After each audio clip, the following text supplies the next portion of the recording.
আসসালামু আলাইকুম রহমতুল্লাহি ওয়া বারাকাতুহু। সবাই কেমন আছেন? ভালো আছেন? নবীর প্রেমে ভালোবাসায় বলতেছেন যে ভালো আছি, কিন্তু সমস্যা অবশ্য আছে, ঠিক কিনা? সমস্যার মধ্যেও আল্লাহ পাক যেভাবে রাখছেন আমরা ভালো আছি, ঠিক কিনা? আলহামদুলিল্লাহ আলা কুল্লি হাল।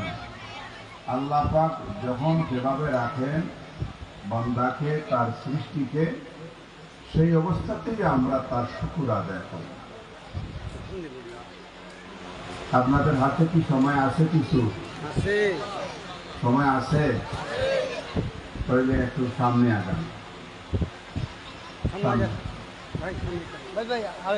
সামনে আসেন। ওই যে স্পেশাল ফোর্স আছে, ওদেরকে কাছে রেখে ওদের মাঝখানে একজন বড় মানুষ বসে থাকবে। ওরা আসা কোনো অসুবিধা না, ওদেরকে দশা মাহফিলে আনতে হবে, শিখাইতে হবে, ঠিক কিনা?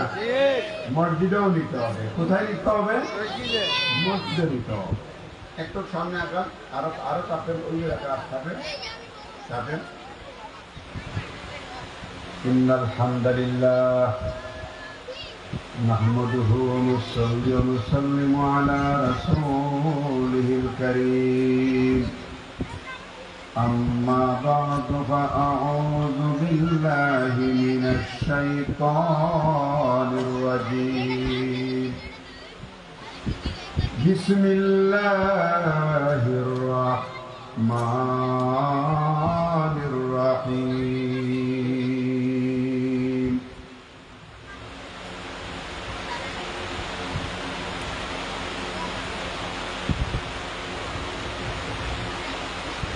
حتى إذا أتوا على واد النمل قالت نملة يا أيها النمل ادخلوا مساكنكم لا يحطمنكم سليمان وجنوده وهم لا يشعرون.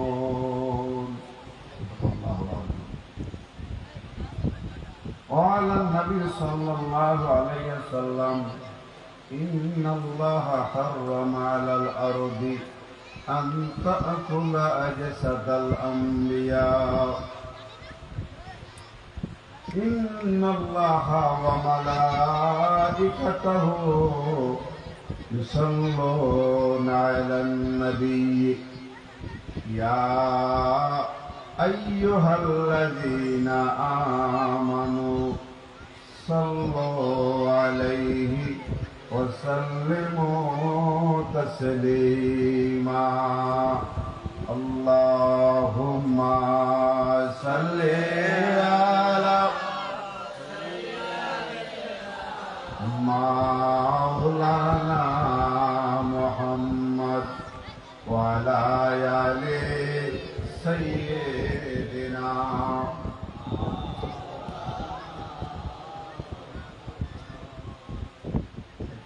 এই জলসা ব্যতীত আপনাদের আর কোনো কাজ আছে না? সব কাজ এই যে স্টপ করে আসছেন, তো মোবাইলের কাজ আছে না, এটাও বন্ধ। এটা সাইলেন্ট করে দিবে, সাইলেন্ট। যদি বেশি ইমার্জেন্সি কিছু হয় তাহলে আস্তে আস্তে উল্টিয়া গাছের তলায় চলে যাইবে, নাকি? এখানে কথা বলা যাবে না। এটা এমন এক মজলিস, যে মজলিসে যদি আপনি বেয়াদবি করেন আপনার তকদিরে পোকায় ধরবে। কারণ এই মজলিস মদিনাওয়ালার মজলিস। কার মজলিস? মদিনাওয়ালার মজলিস। যে মজলিস পবিত্র, লোক সংখ্যা কম হোক আর বেশি হোক তাতে যায় আসে না। ইমানদার একজনই যথেষ্ট, নবী প্রেমিক একজনই যথেষ্ট, ঠিক কিনা? মক্কায় অসংখ্য মানুষ ছিলেন, উমাইয়া ধরে নিয়ে বেলালকে যখন শোয়াইয়া বুকের উপরে পাথর দিয়া বলল, তুমি কারে দিকে কলিমা পড়ছো মিয়া? তুমি আমার খরিদা গোলাম, তুমি যে মোহাম্মদের কলমা পড়ছো, মোহাম্মদের নামের উপরে থুথু মারো, তোমাকে ছেড়ে দিব। বেলাল বললেন, তুমি কি জানো আমি তোমার কর্মের গোলাম, তোমার কাজ করার জন্য আমি বিকৃত হয়েছি, কিন্তু আমার ঈমান তোমার কাছে বিক্রি করব না। তুমি জানো আমি কার কলিমা পড়েছি? যেই কলিমার মধ্যে আছে প্রশান্তি, যেই কলিমার মধ্যে আছে চির শান্তি। সুতরাং হযরতে বেলাল বিপরীতে কি করলেন, যে উমাইয়া থুতু মারার কথা বলছেন মুহাম্মদ নামের উপরে, বেলাল উমাইয়ার মুখের মধ্যে থুতু মেরে দিয়েছেন। যা আরো রাগ হয়েছে, রাগ হইয়া হাতের মধ্যে বলল, মিয়া বুকের উপরে ধরছে, তোমাকে মেরে ফেলব। তিনি বললেন, তুমি মারলে একদিন তো আমাকে মরতেই হবে। নাক দিয়া কান দিয়া মুখ দিয়ে ব্লিডিং হচ্ছে, কিন্তু বেলাল কলিমা ছাড়েন না। তিনি বলেন, উমাইয়া তুমি যে পাহাড় আমার উপরে দিয়েছ পাথর, তার চেয়ে বড় পাহাড় দিলেও আমি কলেমা ছাড়ব না, কারণ আমার ইমানের পাওয়ার তোমার ওই পাহাড়ের চাইতেও বেশি। সুবহানাল্লাহ। ইমানদার ব্যক্তি এত বেশি লাগে না, কম হোক যাই হোক আমরা ইমানদার, ঠিক কিনা? আমাদের আমলে ত্রুটি থাকতে পারে, আমাদের ইমানে কোনো বেজাল নেই, অথবা আমল শয়তানের দুকায় পড়ে ত্রুটি হয়ে যায়। কিন্তু আমরা সবাই চাই ৫ ওয়াক্তের নামাজ পড়ব, সবাই চাই হালাল খাব, সবাই চাই আল্লাহর দ্বীনের রাস্তায় থাকব, কিন্তু মিস্টার ইবলিসের কারণে আমরা মাঝে মধ্যে পথ হারিয়ে ফেলি। এই জন্য আল্লাহ তাআলা আমাদেরকে ঘৃণা করেন না। তিনি বলেছেন, পাপীকে ঘৃণা করিও না, পাপকে ঘৃণা করিও। আল্লাহ বলছেন, বান্দা তুমি ভুল করেছো, কোনো সমস্যা নাই, আমি একটা মেডিসিন তোমার জন্য রেখে দিয়েছি, যেই মেডিসিনে তোমার ভুল মাফ হয়ে যাবে, এটা হচ্ছে তাওবা। সুবহানাল্লাহ বলেন না? সুবহানাল্লাহ। আমার আল্লাহ বলেন, লা তাকনাতু মির রাহমাতিল্লাহ, লা তাকনাতু মির রাহমাতিল্লাহ। বান্দা তুমি ভুল করেছো, তুমি আমার কাছে মাফ চাও। তুমি কি জানো না আমার এত পাওয়ার? ইন্নাল্লাহা ইয়াগফিরুয যুনুবা জামিআ ইন্নাহু হুয়াল গফুরুর রহিম। আল্লাহু আকবার। বান্দারে তুমি ভুল করেছো, পাপ করেছো, নিঃশর্ত আমার কাছে ক্ষমা চাও, আমি আমার রহমতের দরজা তোমার জন্য ওপেন করে দিলাম। এই জন্য আমরা ভুল করেছি, পাপ করেছি, মাপ চাইব কার কাছে? কার কাছে? আর তিনি পরম দাতা, দয়ালু, মহা করুণাময়। সুবহানাল্লাহ বলেন না? তিনার চাইতে আরো বড় দাতা, দয়ালু, ক্ষমা করনেওয়ালা আর সৃষ্টির মধ্যে কেউ নাই। তিনি বলেন, আমার নাম হচ্ছে আল্লাহু ইউদাইফু লিমান ইয়াশা, আল্লাহু ওয়াসিউন আলিম। আমার বেসমার ক্ষমতা, আমার বেসমার পাওয়ার, যাকে ইচ্ছা তাকে আমি ক্ষমা করতে পারি, কাউকে কৈফিয়ত দিতে হয় না। আমি কাউকে বাদশাহী দিতে পারি, কাউকে আমি রাস্তার ভিক্ষুক বানাইতে পারি। সকালবেলা তাকে আমি বাদশাহ বানাইতে পারি, বিকাল বেলা তাকে আমি ভিক্ষুক বানাইতে পারি, ঠিক কিনা? এইগুলা দেখার জন্য আফ্রিকায় যাওয়া লাগবে না, বাংলাদেশেও তো এইগুলা মাঝে মধ্যে দেখা যায়। আল্লাহ বলেন, আমার চাইতে বড় পাওয়ার করার কেউ নাই, আর কেউ নাই। আমি যা ইচ্ছা আমি তা করবো, ঠিক কিনা? এই জন্য আমরা ইমান পরিপূর্ণ ঈমান নিয়ে মাহফিলে বসলাম, আল্লাহ তাআলা যেন কবুল করেন। সকলে আমিন বলেন। আল্লাহ তাআলা সবচেয়ে বেশি পছন্দ করেন একটা রেডি আমল, যেটা হচ্ছে আল্লাহর নবীর শানে দুরূদ। সুবহানাল্লাহ বলেন। রেডিমেড আমল, যেটা আল্লাহ নিজে করেন, ফেরেশতারা করেন, কুল কায়নাতে করেন, গাছ বৃক্ষ তরুলতা সবকিছুতে করে নবীর শানে দুরূদ। এই দুরূদ যখন কোন উম্মতে পাঠ করে, একদল ফেরেশতা আছেন, এই দুরূদ তারা প্রতিযোগিতা করে মদিনা মনোয়ারায় নিয়ে যায়। কে আগে নিয়ে যাবে? আর বর্তমানে চিঠি নিয়ে যাওয়া লাগেনি, না ঠাস মারলেই যায় বলেন? বর্তমান তো আরো সহজ। আমার আল্লাহ তাআলা বলেছেন, ইকরা কিতাবাকা কাফা বিনাফসিকাল ইয়াউমা আলাইকা হাসিবা। আল্লাহু আকবার।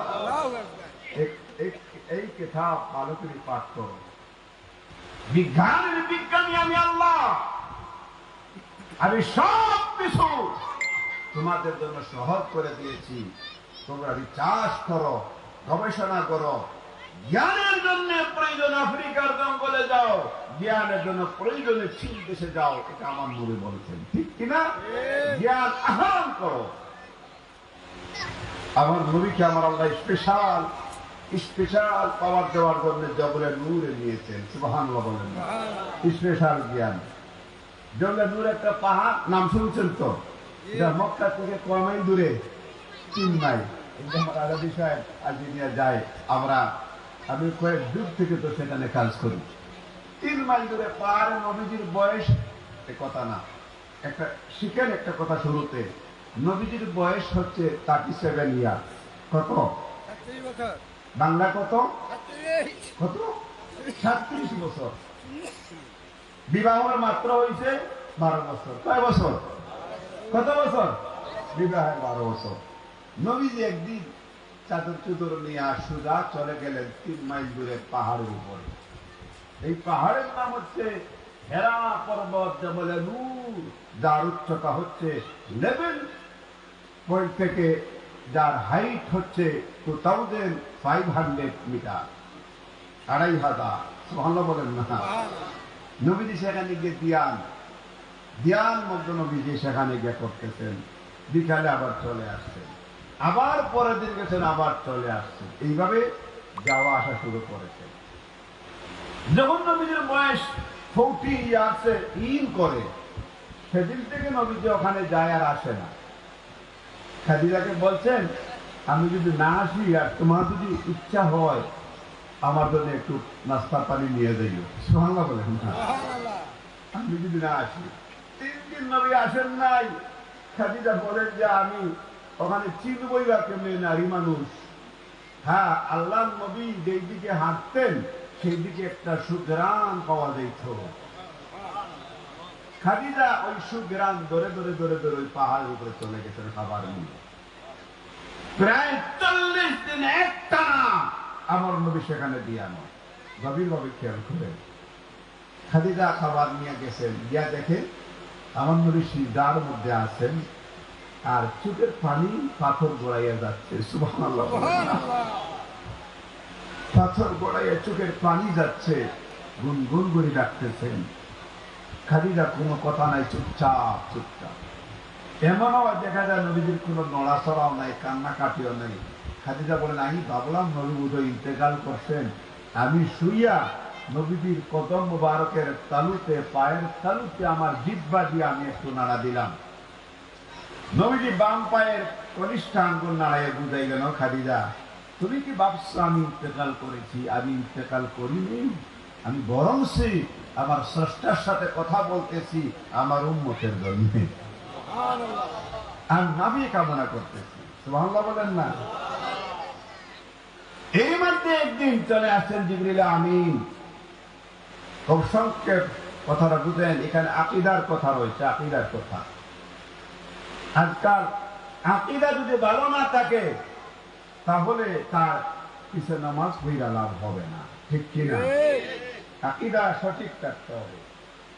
কোরআন পড়া জানলেই, আরবি গ্রামার জানলেই, হাদিস পাঠ করলেই যে উনি সহি মুসলমান বলা যাবে না। কারণ কিছু আকীদা থাকতে হবে, ঠিক কিনা বলেন? বিশ্বাস থাকতে হবে। হযরত জিবরিল আমিন আয়েশা বাম দিকে দাঁড়াইছেন, নবীজি দাঁড়াইয়া কাঁপতে আছে। এই প্রথম অফিসিয়াল আদেশ নিয়ে জিবরিল আমিন আমার নবীর কাছে এসেছেন। এই প্রথম ফার্স্ট অফিসিয়াল আদেশ। টোটাল ২৭,০০০ বার আমার নবীর কাছে অফিসিয়াল আদেশ নিয়ে জিবরিল আমিন আসছেন। সুবহানাল্লাহ বলেন না?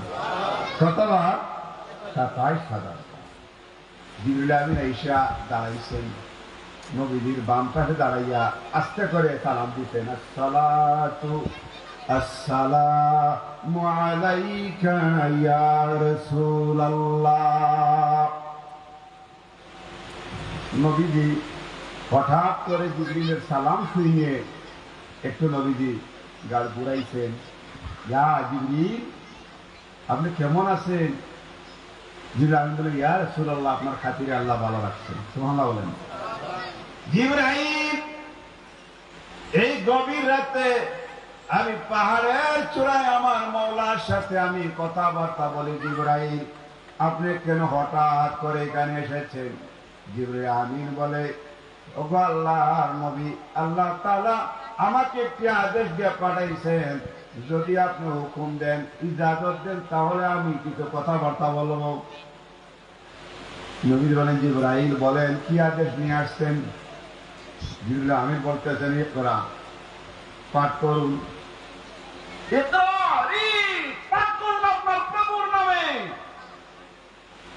নবী একটু মুস্কি হাসি দিয়া বললেন, জিবরাইল তুমি আমার পড়াইতে আসছো? মা আনা বিকারি, আমি তো পাঠকের কেউ না, আমি পাঠকের অন্তর্ভুক্ত না। সুবহানাল্লাহ বলেন না? আজকাল কেউ কেউ বলতেছে যে আবার পীর মুর্শিদ খাজা বাবা ফরিদপুরের আকীদা বলে তিনি বলে বলছেন, নবীজি বলছেন আমি পড়তে জানি না, এই আকীদা আমার খাজা বাবার না।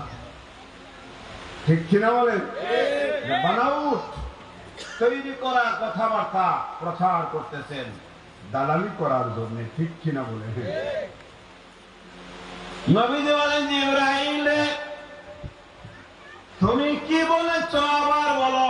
জিবরিল আমিন বলেন, ইকরা বিসমি রাব্বিকাল্লাযী খালাক, খালাকাল ইনসানা মিন আলাক। নবীজি বলেন, জিবরাইল তুমি আমাকে পড়াইতে আসছো, পাঠ করাইতে আসছো। রে জিবরাইল আমি পাঠকের অন্তর্ভুক্ত না। রে জিবরাইল আমি পড়নেওয়ালা না, আমি পড়ানেওয়ালা। জিবরাইল আমি কারো ছাত্র না, আমি হলাম শিক্ষক, শিক্ষকের শিক্ষক। ও ইন্নামা বুইস্তু মুআল্লিমান। জোরে কোন সুবহানাল্লাহ। আল্লাহু আকবার, আল্লাহু আকবার। নবীজি বলে, জিবরাইল আমি পাঠকের অন্তর্ভুক্ত না, তো আমি পাঠ করানেওয়ালা, আমি শিক্ষকের শিক্ষক।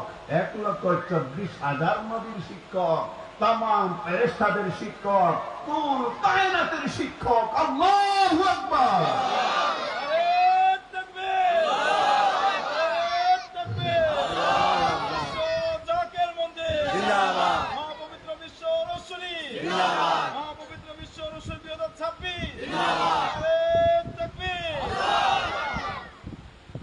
কথাটা বাইরে দিয়ে একটু জানা দরকার আছে না? আকীদা ঠিক না থাকলে ওয়াজ নিয়ে লাভ নাই। নবীজি বলেন, জিবরাইল আমি পাঠকের অন্তর্ভুক্ত না, তুমি কানে পড়াইতে আসছো। রে জিবরাইল আমি পড়বো না, কারণ ও ইন্নামা বুইস্তু মুআল্লিমান, আমি পড়ানেওয়ালা, আমি শিক্ষকের শিক্ষক। জিবরিল আমিন আর দাঁড়াইলেন না, ভয়ে তরতর করে কাঁপতে শুরু করলেন। জিবরিল আমিন এক টানে চলে গেলেন মওলা পাকের দরবারে। জিবরিল আমিনের ৬০০ নূরের পাখা। জুড়ে কোন সুবহানাল্লাহ। কয়শো নূরের পাখা বলেন? আরে জুড়ে বলেন কয়শো?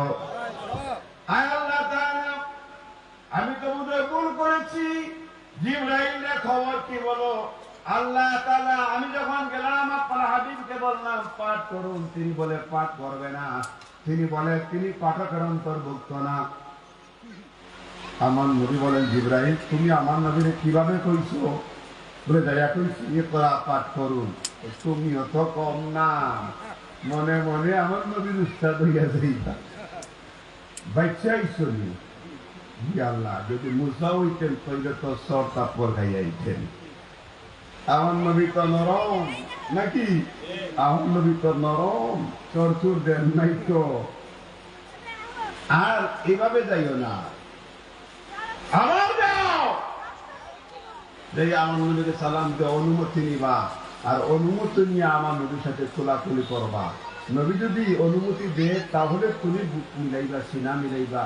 অনুমতি ছাড়া জিবরাইল তুমি সিনা মিলাইতে যাইও না, কারণ তোমার নূরের পাওয়ারে আর আমার নবীর নূরের পাওয়ারে আকাশ পাতাল ব্যবধান। আমার নবীর নূরের পাওয়ারে তুমি কি জিবরিল আমিনের ৬০০ নূরের পাখা জ্বলে পুরে সরকার হয়ে যাবে। আল্লাহু আকবার। অনুমতি নিলে মিঠা মতো এটা কন্ট্রোল থাকবে, তোমার ক্ষতি হবে না। বিনা অনুমতিতে জিবরাইল আমার নবীর সাথে সিনা মিলাইতে যাইও না। তুমিও নূর, আমার নবীও নূর, কিন্তু নূরে নূরে পাওয়ারে পাওয়ারে বেশ কম আছে। আমাদের মধ্যে অনেকে নবীকে আমরা নূর মানতে আমরা রাজি না। নবী নূর মানবেন না, নূর কারে মানবেন? কে পৃথিবীতে নূর বলেন তো? এক দেশের জন্য দেশের রাষ্ট্রপ্রধান, দেশের জন্য নূর। এক এলাকার জন্য এলাকার লিডার নূর, এলাকার কমিশনার এলাকার জন্য নূর। নূর মানে হচ্ছে লাইট, নূর মানে হচ্ছে আলো, নূর মানে হচ্ছে প্রকাশ। একজন আলোকিত ব্যক্তির কারণে একটা এলাকা আলোকিত হয়ে যায়, ঠিক কিনা বলে? আর আমার নবীর চাইতে আরো আলো কিছু আছে? আইয়ামে জাহিলিয়াতের সময় মক্কায় নবীজি আসেন আলো হয়ে। খেয়াল করেন, আমি বললে দিলেন না এই কথাটা আমি একটু সামনে নেই, জানার জন্য আপনারা। আইয়ামে জাহিলিয়াত, আইয়াম মানে দিন, জাহিলিয়াত মানে অন্ধকার। নবীজি আসার কি এটা দিনের অন্ধকার একটা, রাতের অন্ধকার একটা। রাতের অন্ধকারে টর্চ লাইট দিয়ে, বৈদ্যুতিক বাতি দিয়ে দেখা যায়, দিনের অন্ধকারে দেখার ব্যবস্থা না করে। দিনের অন্ধকার মানে জাহিলিয়ত। যেমন কেউ কাউকে মানে না, বেবিচারে লিপ্ত, খুন খারাপিতে লিপ্ত, জোরদার মানে মুলুকটার জুলুম, অত্যাচার, নির্যাতন, এটাকে বলে এই জাহিলিয়াত, ঠিক কিনা বলেন? কোন বিচারাদি নাই।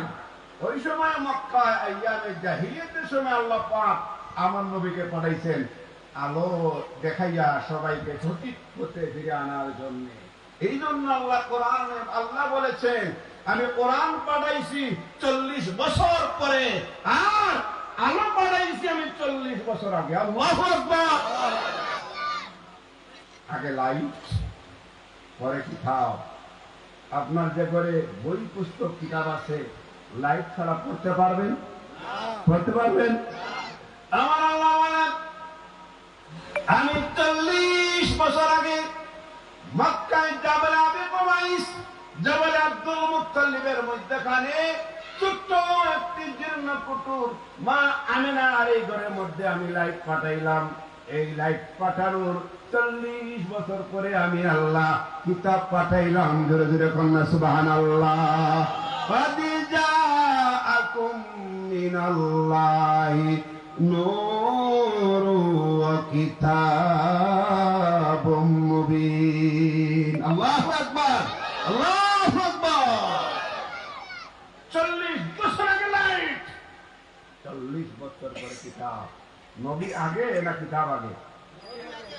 নবী লাইট হিসাবে কত বছর আগে আসছেন? কত বছর আগে? 40 বছর আগে নবীকে আল্লাহ পাঠাইছেন, পরে 40 বছর পরে কিতাব। জিবরাইল বলে, না জিবরাইল তুমি আমার যাইয়া আমার নবীর সাথে কোলাকুলি করবে, নবী অনুমতি দিলে তোমার কোনো ক্ষতি হবে না। আবার জিবরিল আমিন গেলেন, যে সালাম দিলেন, ইয়া রাসূলুল্লাহ, ইয়া হাবিবাল্লাহ, নবী গো আমি আপনার সাথে একটু কোলাকুলি করতে চাই। জিবরাইল এই কথা কি আমার আল্লাহ কইয়া দিতেন? বলে জি হ্যাঁ। তাহলে জিবরাইল আসো আমার সাথে কোলাকুলি করো। জিবরিল আমিনে কোলাকুলি করলেন, কোলাকুলি করিয়া সামনে গিয়ে দাঁড়াইলেন। দাঁড়াইয়া এবার বললেন, ইয়া রাসূলুল্লাহ, আমি কি কোনো কথা বলতে পারি? নবীজি বলেন, জিবরাইল নির্ভয়ে বলো। এইবার জিবরাইল বললেন, আবার বললেন, ইকরা। ওই আগের কথা কি বলছেন বলেন দেখি, ইকরা। ইকরা বিসমি রাব্বিকাল্লাযী খালাক, খালাকাল ইনসানা মিন আলাক। উত্তরে নবীজি বললেন, জিবরাইল, আমার জানা আছে। সুবহানাল্লাহ বলেন না। আগে বলছেন আমি পড়ব না, আমি পাঠক না, আমি পাঠকের অন্তর্ভুক্ত না, আমি ছাত্র না, আমি শিক্ষক। এইবার বলতেছেন, জিবরাইল তুমিও শিক্ষক না, কারণ আমার জানা আছে। জিবরাইলের আগে আমার নবীর জানা আছে। সুবহানাল্লাহ বলেন না। আমার আল্লাহ টাচ দিয়া ট্রান্সফার করে দিয়েছেন। সুবহানাল্লাহ বলেন না। এই মোবাইল থেকে ট্রান্সফার এটা সময় লাগবে। আমার আল্লাহ বলে, শরীয়তে জিবরাইল রে, তুমি শুধু বাহক, তোমার সিনা সাথে সিনা মিলে এইবার আমার নবীর সিনার মধ্যে আমার আরশের এলেম সব চলে যাবে। জোরে করে সুবহানাল্লাহ। জিবরাইল আমিন বলেন, ইকরা। নবীজি বলেন, আমার জানা আছে। বিসমি রাব্বিকাল্লাযী খালাক। নবীজি বলেন, আমার জানা আছে। খালাকাল ইনসানা মিন আলাক। নবীজি বলেন, আমার জানা আছে। ইকরা ওয়া রাব্বুকাল আকরামুল্লাযী আল্লামা বিল কলম আল্লামাল ইনসানা মা লাম ইয়ালাম। এই পাঁচটি আয়াত জিবরাইল আমিন পাঠ করলেন, আর নবীজি বলেন, জিবরাইল আমার জানা আছে। সুবহানাল্লাহ বলেন।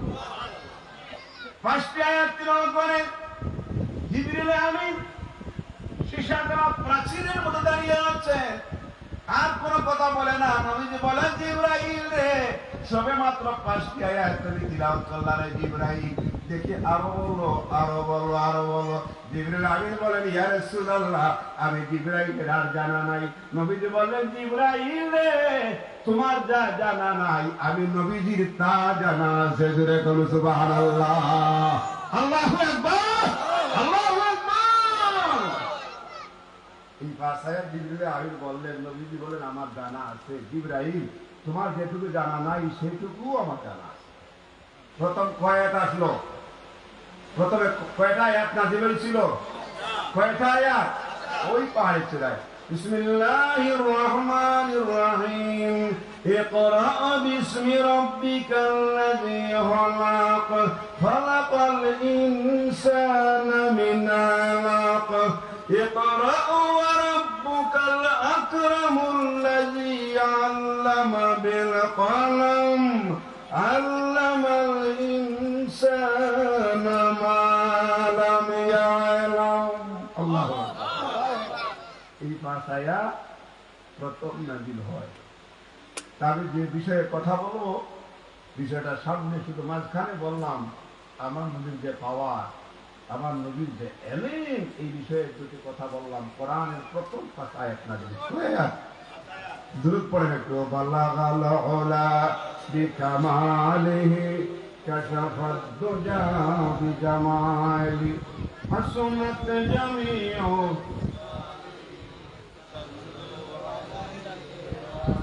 বালাগাল উলা বিকামালিহি কাশাফাদ দুজা বিজামালি হাসনাত জামিউ খিসালিহি সাল্লাল্লাহু।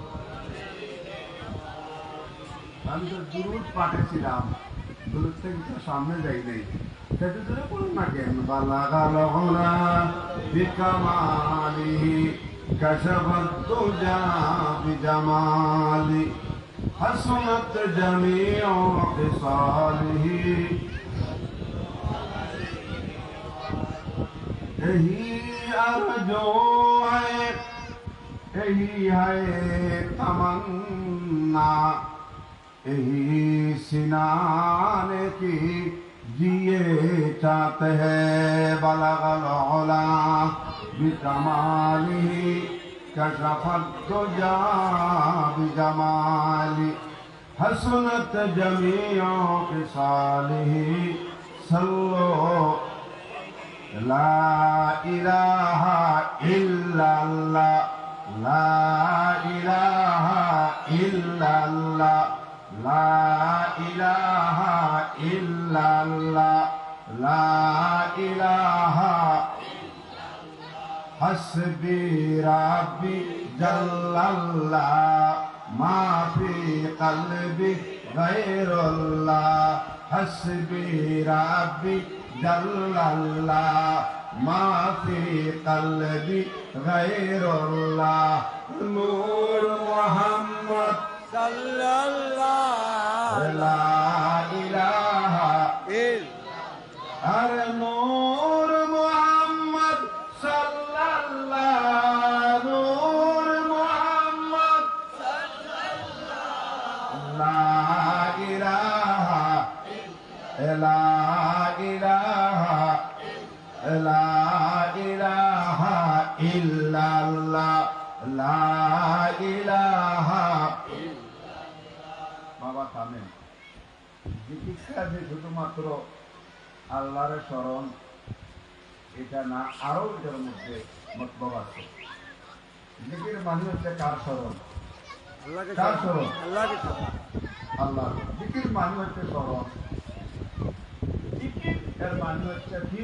স্মরণ করা। কি করা? কিন্তু এই অর্থে আমরা কাকে স্মরণ করতেছি? আল্লাহ। এর মধ্যে জাগতিক কিছু মেডিসিন আছে, যারা নিয়মিত জিকির করবে তাদের হার্টে হবে না, হার্ট ব্লক হবে না, হার্টে রিং বসাইতে হবে না। নিয়মিত জিকির করেন, প্রতিদিন নিয়মিত জিকির করেন, 10 মিনিট করে করেন প্রতিদিন মিনিমাম, দেখবেন আপনার হার্ট ব্লক হবে না, হার্টে রিং বসাতে হবে না ইনশাআল্লাহ। কোন ওলি আল্লাহর হাতে রিং বসানো লাগে না, শুনছেন? লাগছেন? কোন নবীগণের হাতে রিং বসানো লাগে নাই, কোন সাহাবীগণের হাতে রিং বসাইতে হয় নাই, শাহ বাগদাদীর হাতে রিং বসানো হয় নাই, হামজা নাহারির হাতে রিং বসানো হয় নাই। ঠিক আছে? হাইটু হাইটু মাদারে ঘুমাই আছেন কে হজরত সরফুদ্দিন চিশতি রহমতুল্লাহ আলাইহি আগে রিং বসানো লাগে নাই। শাহজালালের লোকে আসছেন 360টা উলিয়া, হাড়ে রিং বসাতে হয় নাই। যত চর্বি ওলিয়াল্লাহরা খায়, আলিম ওলামারা খায়, যদি রিং বসানো লাগতো হাত ফাউন্ডেশন খালি গেল বলে কি না বলেন? এইগুলা লাগে না কেন? বলে যারা জিকির করে, যারা জিকির করে তাদের হাত ব্লক হয় না। সুন্দর একটা মেডিসিন যারা দূরে আছেন মা বোনেরা, আপনারাও শিক্ষা রাখেন মেডিসিনটা। এই মেডিসিনটা ইউজ করবেন, যত বেশি জিকির করবেন তত আপনার জাগতিক যে ট্রিটমেন্ট সেটা হচ্ছে হার্ট ভালো থাকবে। হার্ট ব্লক করে কি দিয়ে জানেন? কিডনিতে না হয় পাথর টাথর সানাবোর্ড রাস্তাঘাটে এসে খাই, একটা দিক হয়ে গিয়া পাথর হয়ে যায়। হাড়ে তো পাথর পাওয়া যায় না, হাড়ে কি পাওয়া যায়? চর্বি। কি পাওয়া যায়? কি পাওয়া যায়? চর্বি। এই চর্বি যারা জিকির করে, এই চর্বি জমা বাড়তে পারে না। হাড়ে যখন ব্লাড সার্কুলার হয় না, ব্লাড পাস হয় না, তখন আস্তে আস্তে করে ব্যথা বাড়ে, অক্সিজেন যেতে পারে না, এটাকে হার্ট ব্লক বলে। ঠিক কিনা? হার্ট ব্লক বলে। আমি ডক্টর, পৃথিবীর সবচেয়ে বড় যে হার্টের ডক্টর রাজেশ শর্মা, দিল্লি স্কট হাসপাতালে, ওনার সাথে বসলাম, উনি আমাকে দেখাই দিল হার্টের বিপদ, কিন্তু মানুষ হইল। ডক্টর দেবী শেঠি, ওনার সাথে আমার অনেকবার বৈঠক হয়েছে, ওনার ওখানেও, উনিও কিন্তু বলছে আপনাদের মধ্যে যারা বেশি জিকির করে ওদের হাতে সমস্যা হবে না। কারণ কি?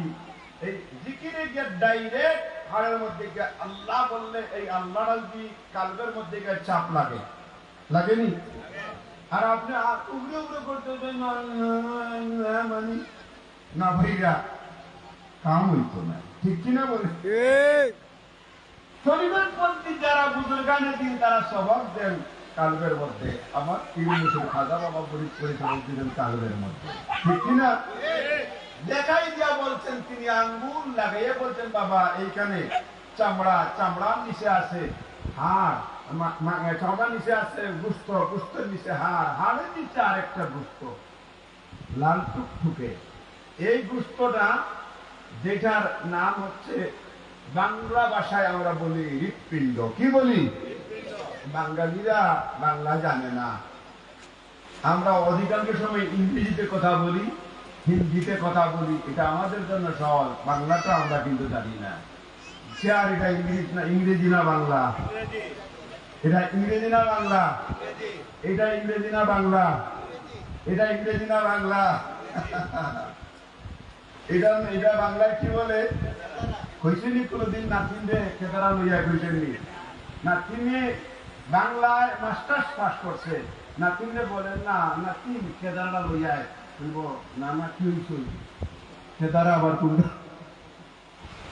বাংলায় মাস্টার্স কইতে পারতো না। এটা যন্ত্র যেমন এই মোবাইল নাকি, এটার বাংলা কইতে পারতো না। আমরা ইংরেজি কথা বলি বেশি অধিকাংশ সময়, এই জন্য বাংলায় বলে এটাকে হৃৎপিণ্ড, ইংরেজিতে বলে হাড়। হাড় বললে সবাই চিনে, আর যারা তরিকত করছে তারা কালব বললেও চিনে। ঠিক কিনা বলেন? কলব আরবিতে কি বলে? কলব। জুড়ে বলেন কি বলে? কলব। আরো জুড়ে কলব। কলব। আরো জুড়ে কলব। আরো জুড়ে কলব। আর হিন্দি ভাষা, আমরা দেশে এমন এক জাতি, আমরা ঢাকার শহরে উর্দুও চলে, হিন্দিও চলে, চায়নাও চলে, ইংরেজিও চলে, বাংলাও চলে। চলে কিনা বলেন? চায়না মাইকে কাম করে না? কাম করেনি? তো আমরা হিন্দি বুঝি, উর্দু বুঝি, ইংরেজি বুঝি, বাংলা বুঝি, কিন্তু চায়না বুঝা বড় কঠিন। আপনারা বুঝেননি চায়না? বুঝেননি? আমার এক ফ্রেন্ড আছে, মদিনা শরীফে গেলে দেখা হয়, হে কি কয় আমার জীবনে বুঝি না, আমি কি করি এটা আমিও বুঝি না। হে আমার আইলে রাতে ওই দিন পাইছি রে 2:30টার সময়, আমার এসে শর্মা খাওয়াইব, খাওয়াই সারবো আবারে, মুসলমান বড় করে। তা আমি হে বলো আমি আমার মাথা বুঝবুলি, আমি সারি দিচ্ছি আমার খাওয়াইতো, আমি কি বুঝতাম? আমি বললাম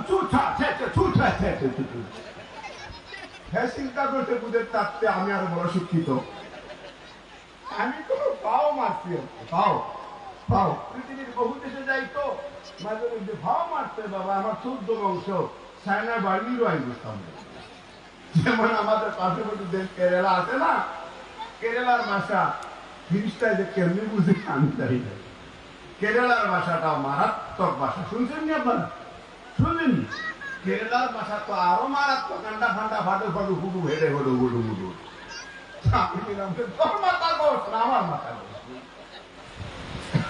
কাম করে কি কয়, তা আমিও অন্যায় কান্ডা ফান্ডা ফাটা ফুটু ফুটু ফুটু করিলাম, এটাও কি বুঝি আইলে বিদায় মানুষ।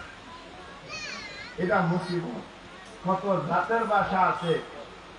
তো এই কালবটা হচ্ছে আরবি ভাষা না বাংলা ভাষা? আরবি না বাংলা? ইংরেজিতে কি বলে? ইংরেজিতে। আর উর্দুতে? উর্দুতে অন্তর। উর্দুতে কি বলে? উর্দুতে কি বলে? অন্তর। আর হিন্দিতে বলে দিল। হিন্দিতে কি বলে? হিন্দিতে কি বলে? দিল। কথা বুঝতে পারছেন? এই কালবদার জিন্দা, এই মানুষটা আর মরে না, আর মরে, আর মরে। সালমান ফার্সি একই অবস্থা, এবং হযরতে একজন বড় কবিরাজের নাম কোরআনে রয়েছে, এর নাম লোকমান হাকিম। কি নাম বলেন? কি নাম? লোকমান হাকিম। তিনি তার মুরিদরে বলছেন, ভক্তরা বলছেন, যাও তো বাবা, একটা ছাগল এখানে আছে, ছাগল জবাই করে ছাগলের সবচেয়ে দামি গুস্তর টুকরাটা তুমি আমার কাছে নিয়ে আসবা। তো জবাই করছে, জবাই করার পরে ওই হাড়টা কেটে এটা ওনার সামনে নিয়ে আসছে। উনি এটা খুলেন নাই। আরেকজন বলছেন, তুমি যাও আরেকটা ছাগল ওখানে জবাই করে এটার ভিতরে সবচেয়ে খারাপ গুস্তের টুকরাটা আমার জন্য নিয়ে আসবা। উনি কে ছাগল জবাই করে, উনিও ওই হাড় এটা খাইয়া এটা নিয়ে আসছে।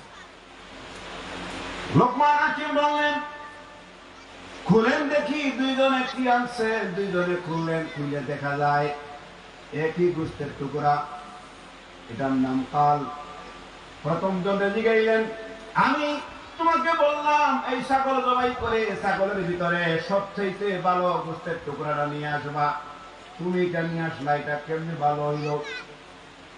উত্তরে বলো, হুজুর আমি জানি এই ছাগলের মধ্যে অনেকগুলি গোস্ত আছে, আর আছে সেইগুলি যায় আসে না, কিন্তু এই গোস্তের টুকরাটা যার ভালো সেই লোকটি ভালো। ঠিক কিনা বলেন? এটা যার পবিত্র সেটা পবিত্র, এই জন্য আমি গোস্তের টুকরা নিয়ে আসছি। অন্যজনকে জিগাইলেন, তোমাকে আমি বললাম তুমি নিয়ে আসবার সবচেয়ে খারাপ গোস্তের টুকরা, তুমি এটা নিয়ে আসলা কেন? কোন উত্তরে বলেন, হুজুর এই গোস্তের টুকরা খারাপ হইলে এই পোড়া মানুষটা খারাপ, এই ছাগলটা খারাপ, এটাই ভালো হইতে পারে, এটা খারাপ হইতে পারে। এটা যার খারাপ সে ভালো হইতে পারে না। লোকমান হাকিম বললেন, দুইজনেই পাশ করেছো, তোমরা জানিয়া রাখিও তোমাদের ভিতরেও এইরকম একটা গোস্তের টুকরা আছে। এটা যার পবিত্র হয়ে যাবে সে পবিত্র, এটা যার অপবিত্র হয়ে যাবে সে অপবিত্র। সুতরাং এই গোস্তের টুকরা ভালো করার জন্য, জিন্দা রাখার জন্য আল্লাহর জিকির লাগবে। আল্লাহর জিকির ছাড়া এটা জিন্দা করা যায় না। জোরে এখন সুবহানাল্লাহ, আল্লাহু আকবার। এই জন্য এই গোস্তের টুকরাটার নাম কি বলছিলাম আরবিতে? আলা ইন্না ফিল জাসাদি লা মুদগাতুন ইযা সালুহাত সালুহাল জাসাদ ওয়া ইযা ফাসাদাত ফাসাদাল জাসাদু কুল্লুহু আলা ওয়া হিয়াল কলব। আল্লাহু আকবার। এটা যার পবিত্র সে পবিত্র। তাহলে আমরা একটু জিকির করব, 2 মিনিট করে শুরু করব, ঠিক আছে নি? জিকিরটা করবে, কালবের মধ্যে ধাক্কা দিবেন, উপরে উপরে না, কালবের ভিতরের মরিচা দূর হইতো, হাত ব্লক থাকলে ওপেন হয়ে যাইত, ব্লাড সার্কুলার জমাট বাঁধা থাকলে এটা ওপেন হয়ে যাইত, অক্সিজেন যদি বন্ধ থাকে এটা পাস হয়ে যেত। পারবেন নি? একটু করেন দেখি, ইসমে যা আল্লাহ আল্লাহ আল্লাহ আল্লাহ আল্লাহ আল্লাহ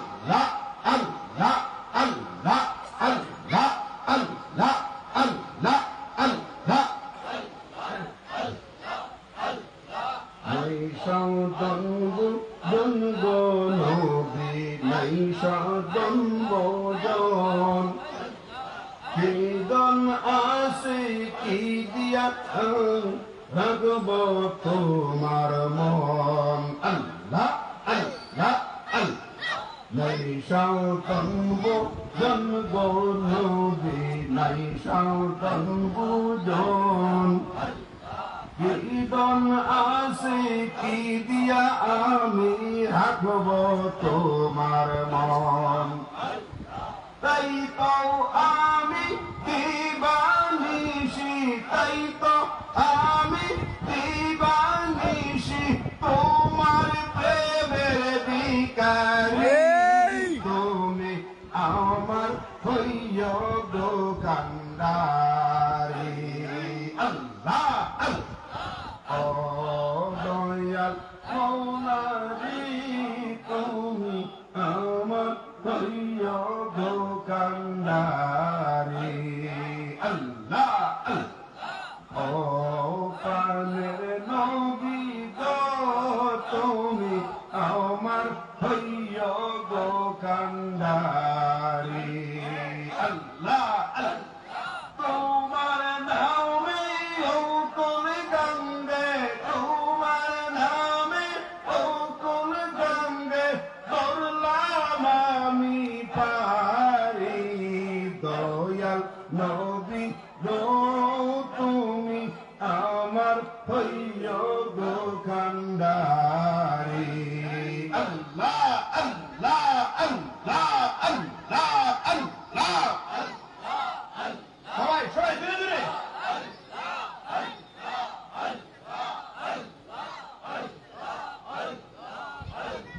লা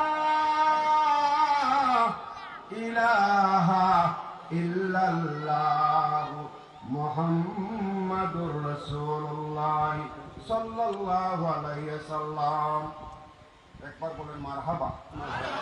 আরো জোরে একটা স্লোগান দেন দেখি। নারায়ে তাকবীর, নারায়ে তাকবীর, নারায়ে রিসালাত, দ্বীন ইসলাম, বিশ্ব জাকির মঞ্জিল, নারায়ে তাকবীর।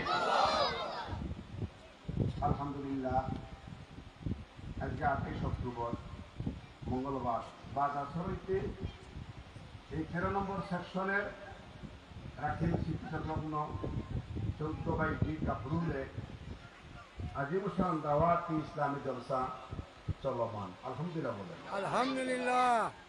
মাহফিল শুরু হয়েছে বাদ আসর হইতে।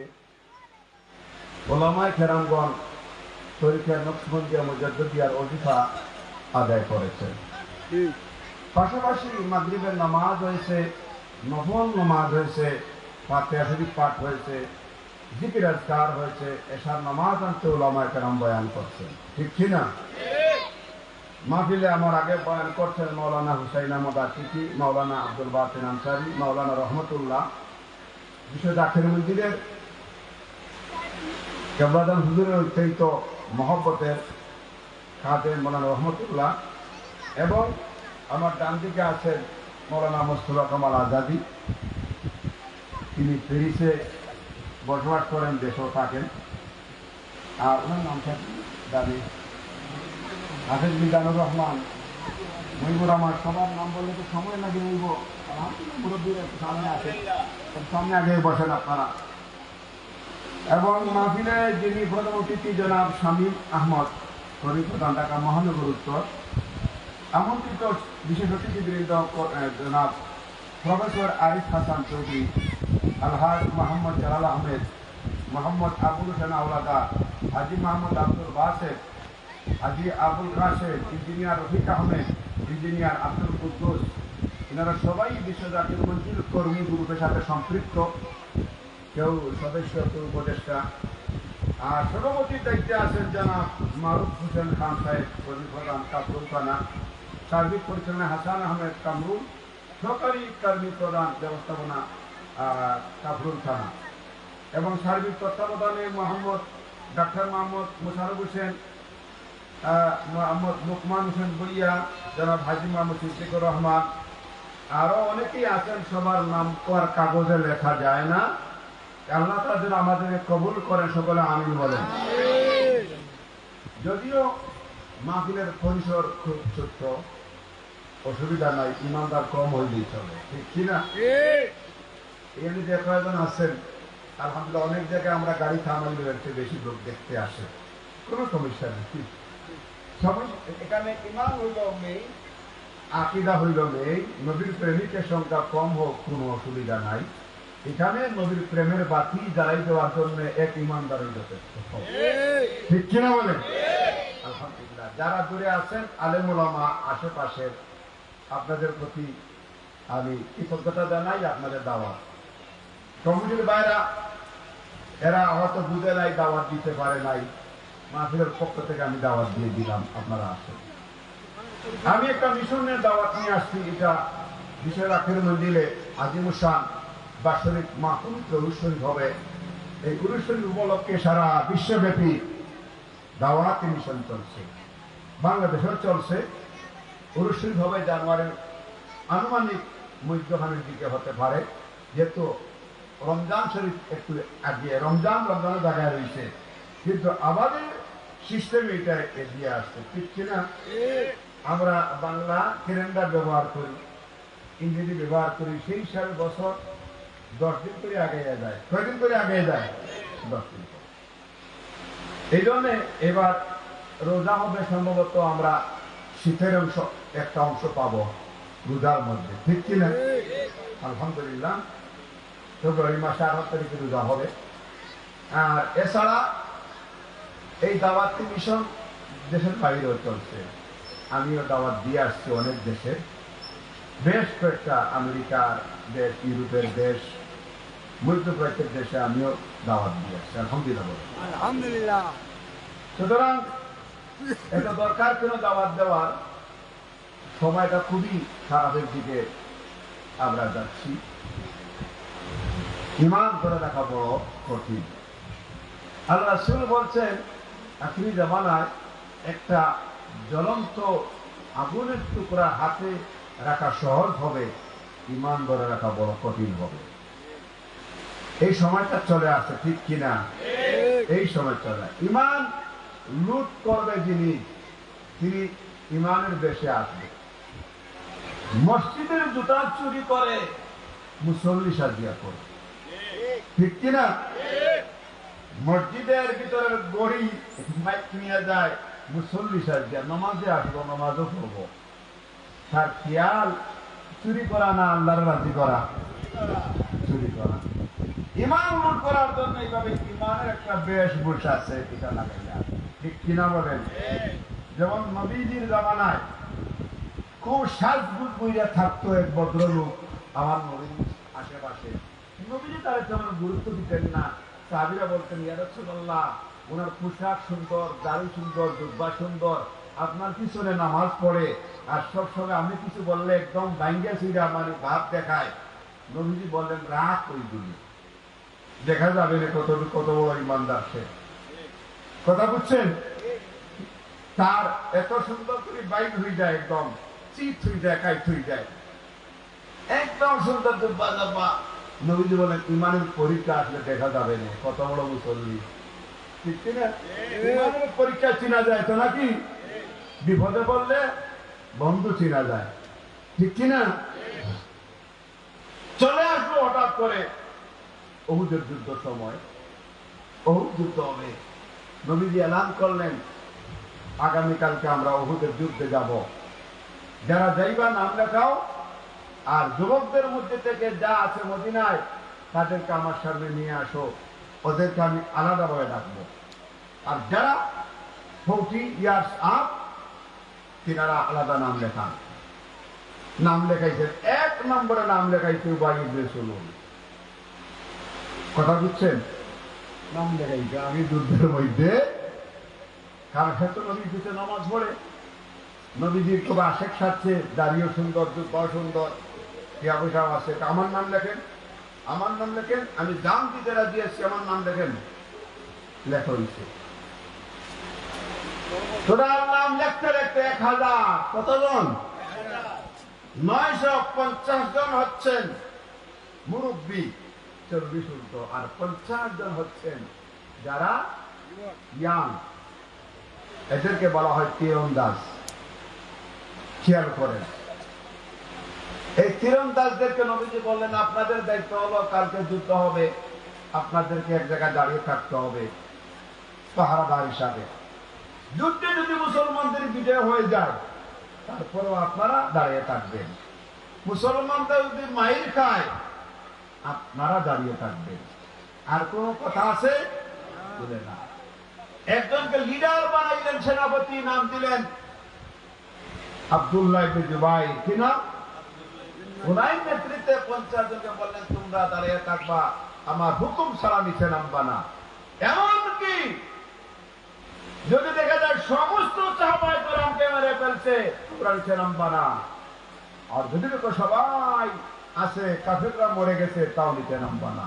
কোরআন বেশি আদেশ দিবে। এই আদেশ দেওয়ার পরে নবীজি সকালবেলা রওনা করেছেন। টোটাল 1000, কয় হাজার? কয় হাজার? আর কাফের কয় হাজার? কাফের কয় হাজার? 10,000-এর উপরে। কয় হাজার উপরে? কাফেরেরা তারা লড়াই করবে।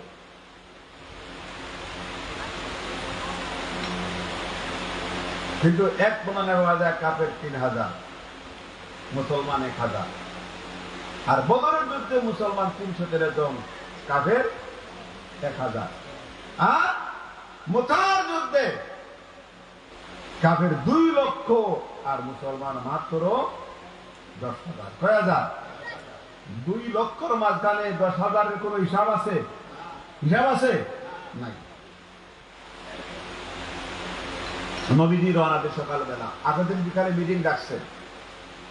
মদিনার সব গোত্রের মুরব্বীরা আসছেন রাসূলুল্লাহ দরবারে। ইয়া রাসূলুল্লাহ, আমাদের যুবকেরা আপনাকে যুদ্ধের জন্য উৎসাহিত করেছে, এই জন্য আমি যুদ্ধে যাচ্ছেন। আমাদের মনে হয় যদি আল্লাহ রসুলের ইচ্ছা তাকে যুদ্ধে যান আমরাও যাব। আর যুবকদের কথায় উৎসাহিত হয়ে যাবেন, এটা আমরা চাই না, যুবকদেরকে মাফ করিয়ে দেন। নবীজি বলেন, আমি ঘোষণা দিয়ে দিছি যুদ্ধে যাব, কেউ যাক না যাক আমি যাব। সাহাবায়ে কেরাম বলে, ইয়া রাসূলুল্লাহ আমরাও যাব। উবাই ইবনে সুলুল বলল, আমি আসি, সামনে থাকবো। নবীজির পিছনে সে মদিনায় সেকেন্ড ব্লকে যখন যাওয়া হলো, সেকেন্ড ব্লক 5 ব্লকে ধরেন উহুদ, সেকেন্ড ব্লকে যখন গেলেন, যাই হঠাৎ করে উবাই ইবনে সুলুল দাঁড়াই গেল, আমি যাব না। নাম লেখাইছে কে আগে?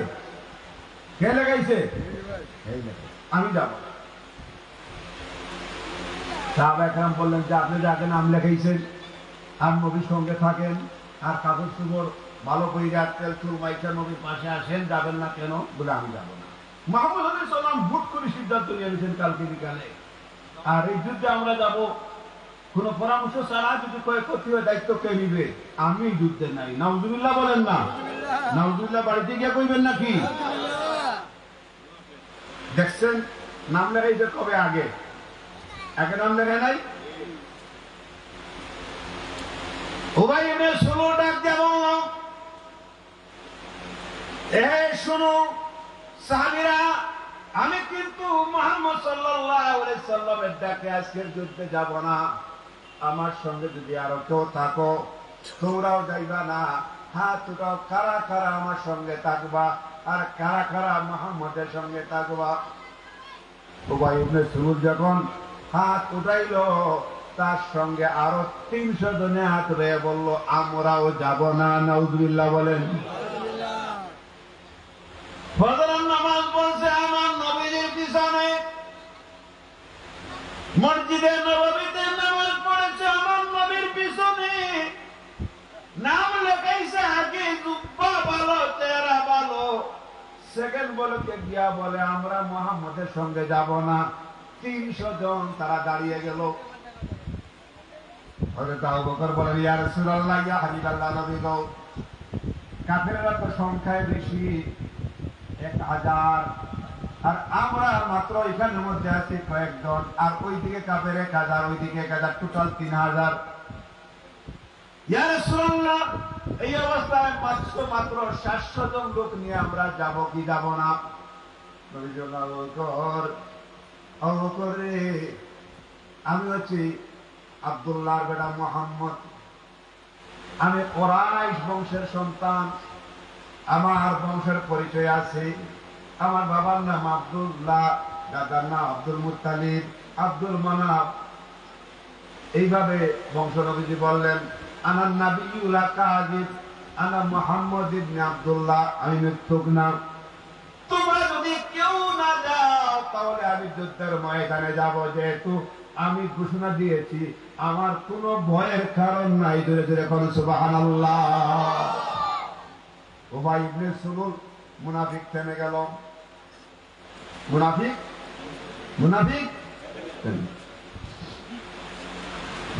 যখন থেমে গেল, আল্লাহর নবী যুদ্ধের ময়দানে গেলেন, গিয়া 50 জনকে বললেন, তোমরা ওখানে দাঁড়াও। আর বাকি সাহাবায়ে কেরামদেরকে বলেন, যুদ্ধ চালিয়ে যান। আল্লাহর নবী সুজা উট পাড়ের কন্যারে যাইয়া নবীজি অবস্থান করলেন। যুদ্ধ শুরু হয়ে গেল। প্রথম 1 ঘন্টার মধ্যেই কাফেররা তছনছ হয়ে গেল, মুসলমানদের বিজয় পতাকা উড়ে গেল। জোরে কোন সুবহানাল্লাহ।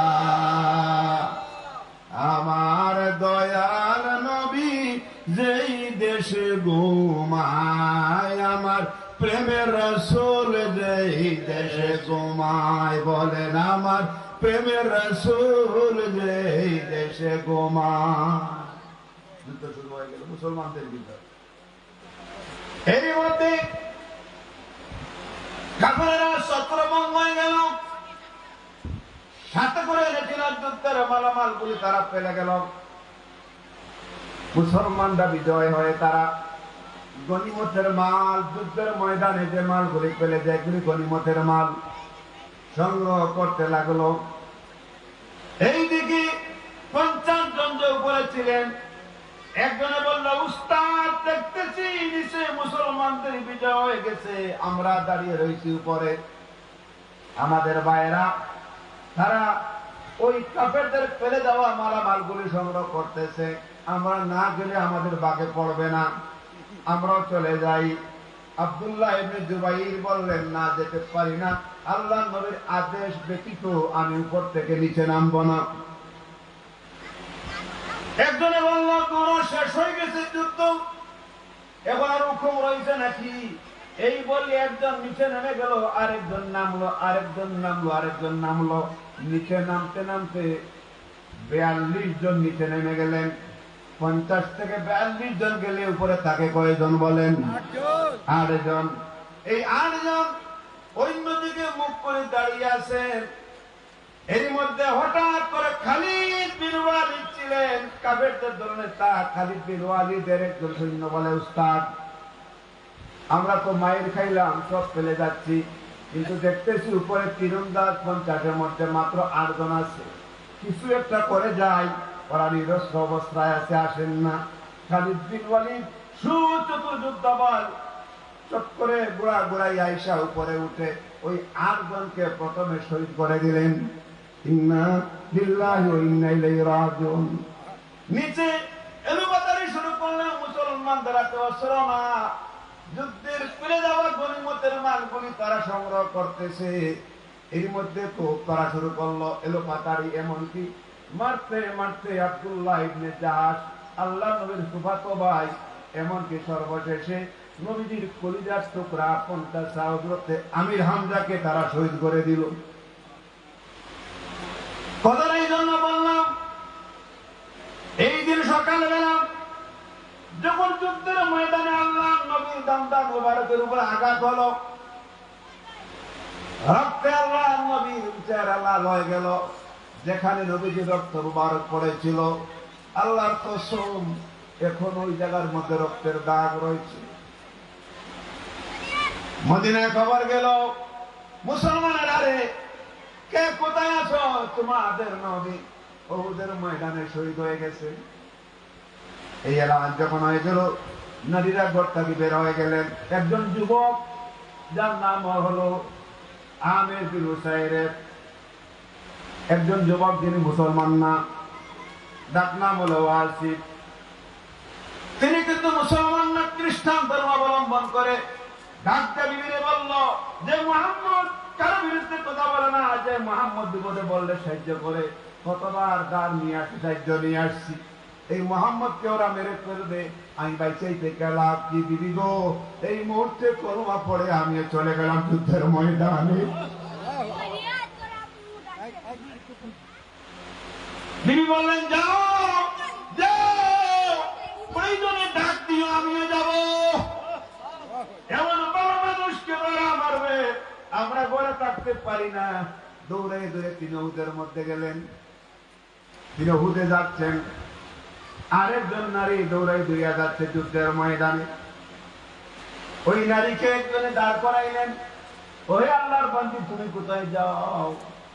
উহুদের ময়দানে যাচ্ছি। কোনো খবর পাইছনি? বলে, কোনো খবর পাই নাই, শুনছি আল্লাহ নবী শহীদ হয়ে গেছেন, যাচ্ছি দৌড়াইয়া। নবী, না, আমি পাইছি, কোনো লাভ নাই। এই যুদ্ধের ময়দানে আমার স্বামী গেছেন, আমার ভাই গেছেন, আমার বাবা গেছেন।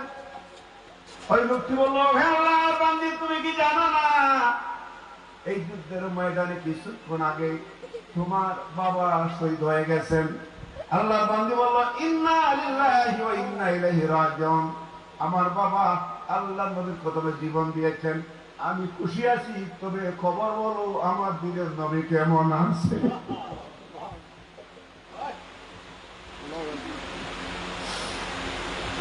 বাবার কথা জিগাইয়া নবীর কথা জিগায়। আরেকটু সামনে গেল, আরেকটু দাঁড় করাই, জয় আল্লাহর বান্দী, তুমি কোথায় যাও? আমি শুনছি উহুদের ময়দানে নাকি আমার দিনের নবী শহীদ হয়ে গেছেন, এই জন্য আমি আর ঘরে থাকতে পারলাম না। আল্লাহর বান্দী, তুমি কি আর কোনো খবর জানো? বলে, কি খবর?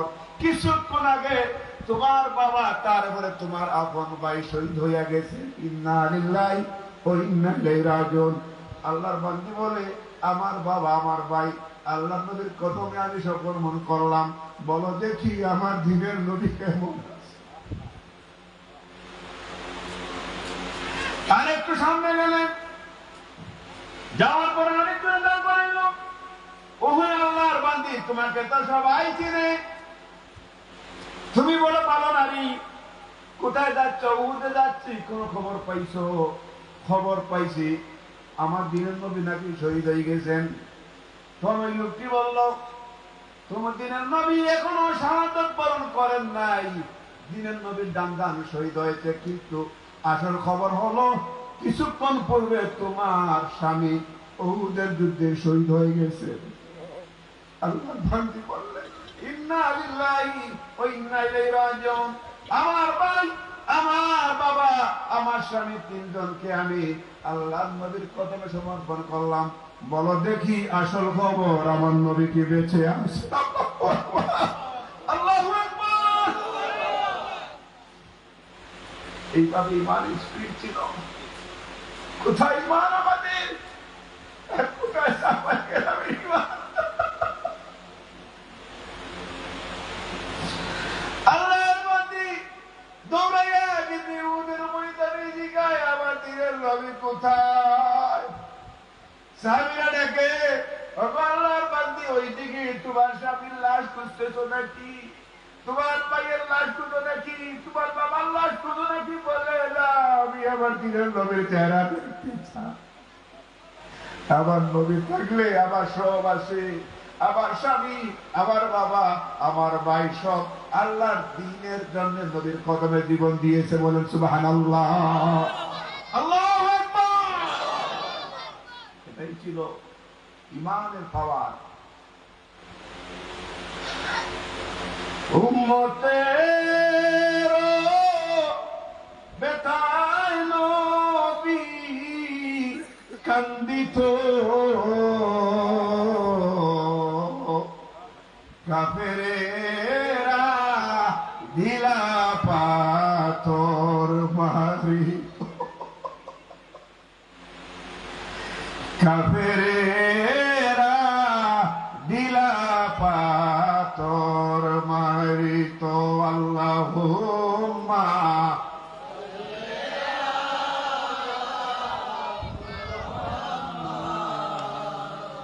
ওয়া আলা আলি, একটু ভালোবাসা কে, ওয়া আলা আলি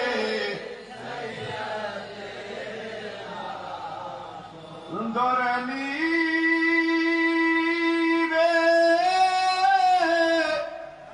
বেঁধে নিবে আজরাইলে, ছাড়বে না রে হাজার লোকে কান্দিলে।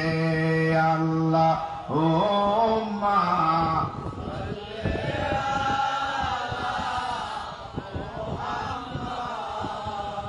وعلى آل سيدنا وعلى آل سيدنا।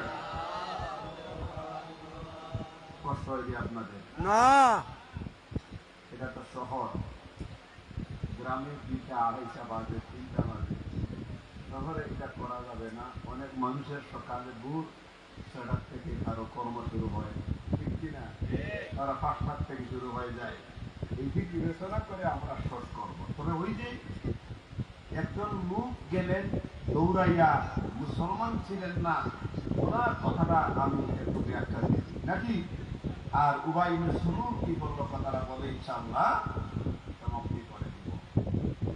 বালাগালানা বিকামালিহি কাশাফাদ দুজা বিজামালি হাসনাত জামিউ কিসালিহি সাল্লাল্লাহু। স্ক্রিপ্ট কি কমে গেল?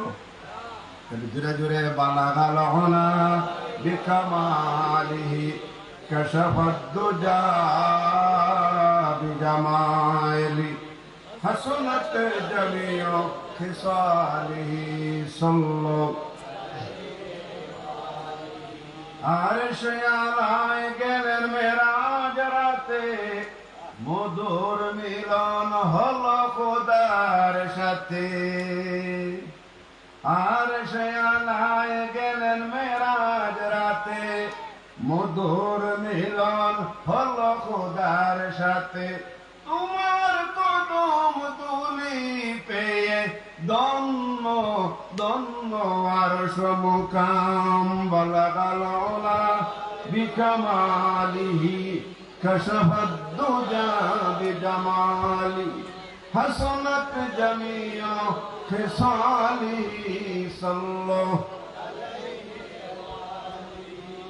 এই যে বলছিলাম উসাইর নামের যে যুবক মুসলমান ছিল আর উবাই ইবনে সুলুল তো মুসলমানের মধ্যে দরবেশ সেজেছিল দরবেশ ঠিক কিনা দাড়িও বড় জুব্বাও বড় নামাজেও আগে কপালের মধ্যে বড় বড় গোটা কালো দাগ কেন কপালে থাকলে বেজার হইয়েন না নামাজে কপালে দাগ পড়ে না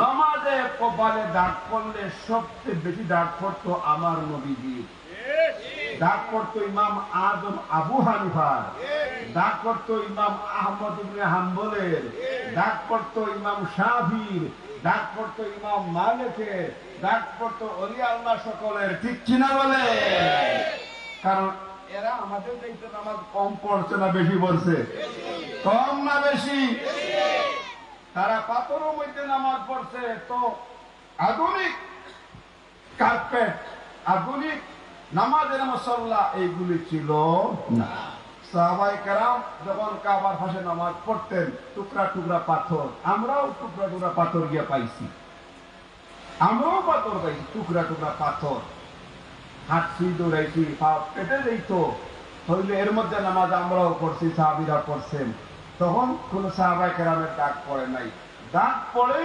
নামাজ না জানার কারণে অনিয়মের কারণে অথবা কোনো রোগের কারণে ঠিক কিনা কারোর পড়তে পারে রোগের কারণে আমরা যে সিদ্ধা দেই তখন কয়টা অঙ্গ মাটিতে লাগে বলেন অঙ্গ কয়টা লাগে মাটিতে জুড়ে বলেন কয়টা পাঁচটা কয়টা আর গললে আরো বেশি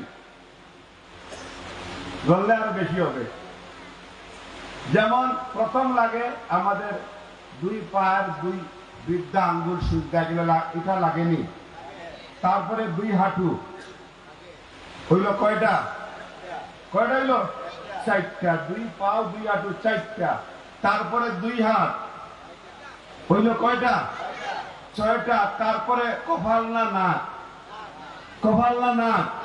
হইল কয়টা সাতটা এরপরে কি কপাল হইল কয়টা আটটা আটটা অঙ্ক যদি মাটিতে লাগিয়ে নামাজ পড়েন জীবনেও দাগ পড়বে না দাগ যাদের পরে দেখবেন নাকের দাগ না পড়া চুলের গোড়ায় কপালের এই জায়গায় বড় যেমন বড় হয়ে গেছে একটা মনে হয় ঠিক কিনা এই জায়গায় দাগ পড়ে দাগালারা বুঝবেন আমার প্রতি রাগ করবেন না আমি তো নামাজের মাসলাম মাসের শিখাই শুধু বাংলাদেশে না লন্ডনে লাইভ টেলিভিশনে নামাজ শিখাই আমেরিকা লাইভ শিখাই আমি তো ভুয়া না প্র্যাকটিক্যালে বলতেছি এই যে নামাজ যদি আপনি আগে নাক লাগবে নাক বাইরে না কপাল বাইরে নাক বাইরে না কপাল বাইরে কপাল থেকে নাক মিনিমাম প্রায় 1/2 ইঞ্চির মতো বাইরে ঠিক কিনা বলেন তাহলে তো কপালে দাগ পড়লে নাভিটা নাক চাপ হয়ে যেত একদম নাকিটা মাটির সাথে মিশিয়ে যেত ঠিক কিনা বলেন তাহলে ওনার নাক লাগে না কপাল লাগাইয়া ঠিক কিনা বলেন নামাজ হইল নি না যাই না যারা করতেছেন তাদেরকে বললাম আপনারা হয়তো জানেন না আমি বুঝতেছি না জানেন না নাকি নাক লাগাইবে নাকে নাক লাগাইলে কপালে এত চাপ পড়বে না চাপ পড়বে সমানভাবে লাগলে আর একদম টাচ করি না পড়া সুন্দরভাবে জমিনে কপাল লাগান নাক লাগান আপনার দাগ পড়বে না ঠিক কিনা বলেন আর দাগ যদি পড়েও থাকে তারপরে ডাক্তার দেখাইবেন স্কিনের ডাক্তার কিসের ডাক্তার? স্কিন বিশেষজ্ঞ দেখাইবেন যে ভাই আমার স্কিনের সমস্যা কেন? কারণ নমাজের দাগ না, এটা রোগের দাগ। কিসের দাগ? নমাজে দাগ পালায় না, দাগ মুছায়। নমাজের চেহারা ভালো করে না খারাপ করে? তোমার এত সুন্দর চেহারার মধ্যে কালো টিকিট দাগ পড়বে কেন? ঠিক কিনা? আগে আগে গ্রামের না এসে থামুক খেত, থামুক গ্রাম অঞ্চলে থামুক ছিলেন, থামুক কি দিয়ে গাইতো টিকা দিয়া। এইরকম দাগ তো ভালো পড়বে কেন? এটা খেয়াল রাখবেন। অনেক ব্যাপারে সামনে ঠান্ডা আসতেছে, একটা মশলা আগে দিয়ে দিই, ঠান্ডা আসতেছে।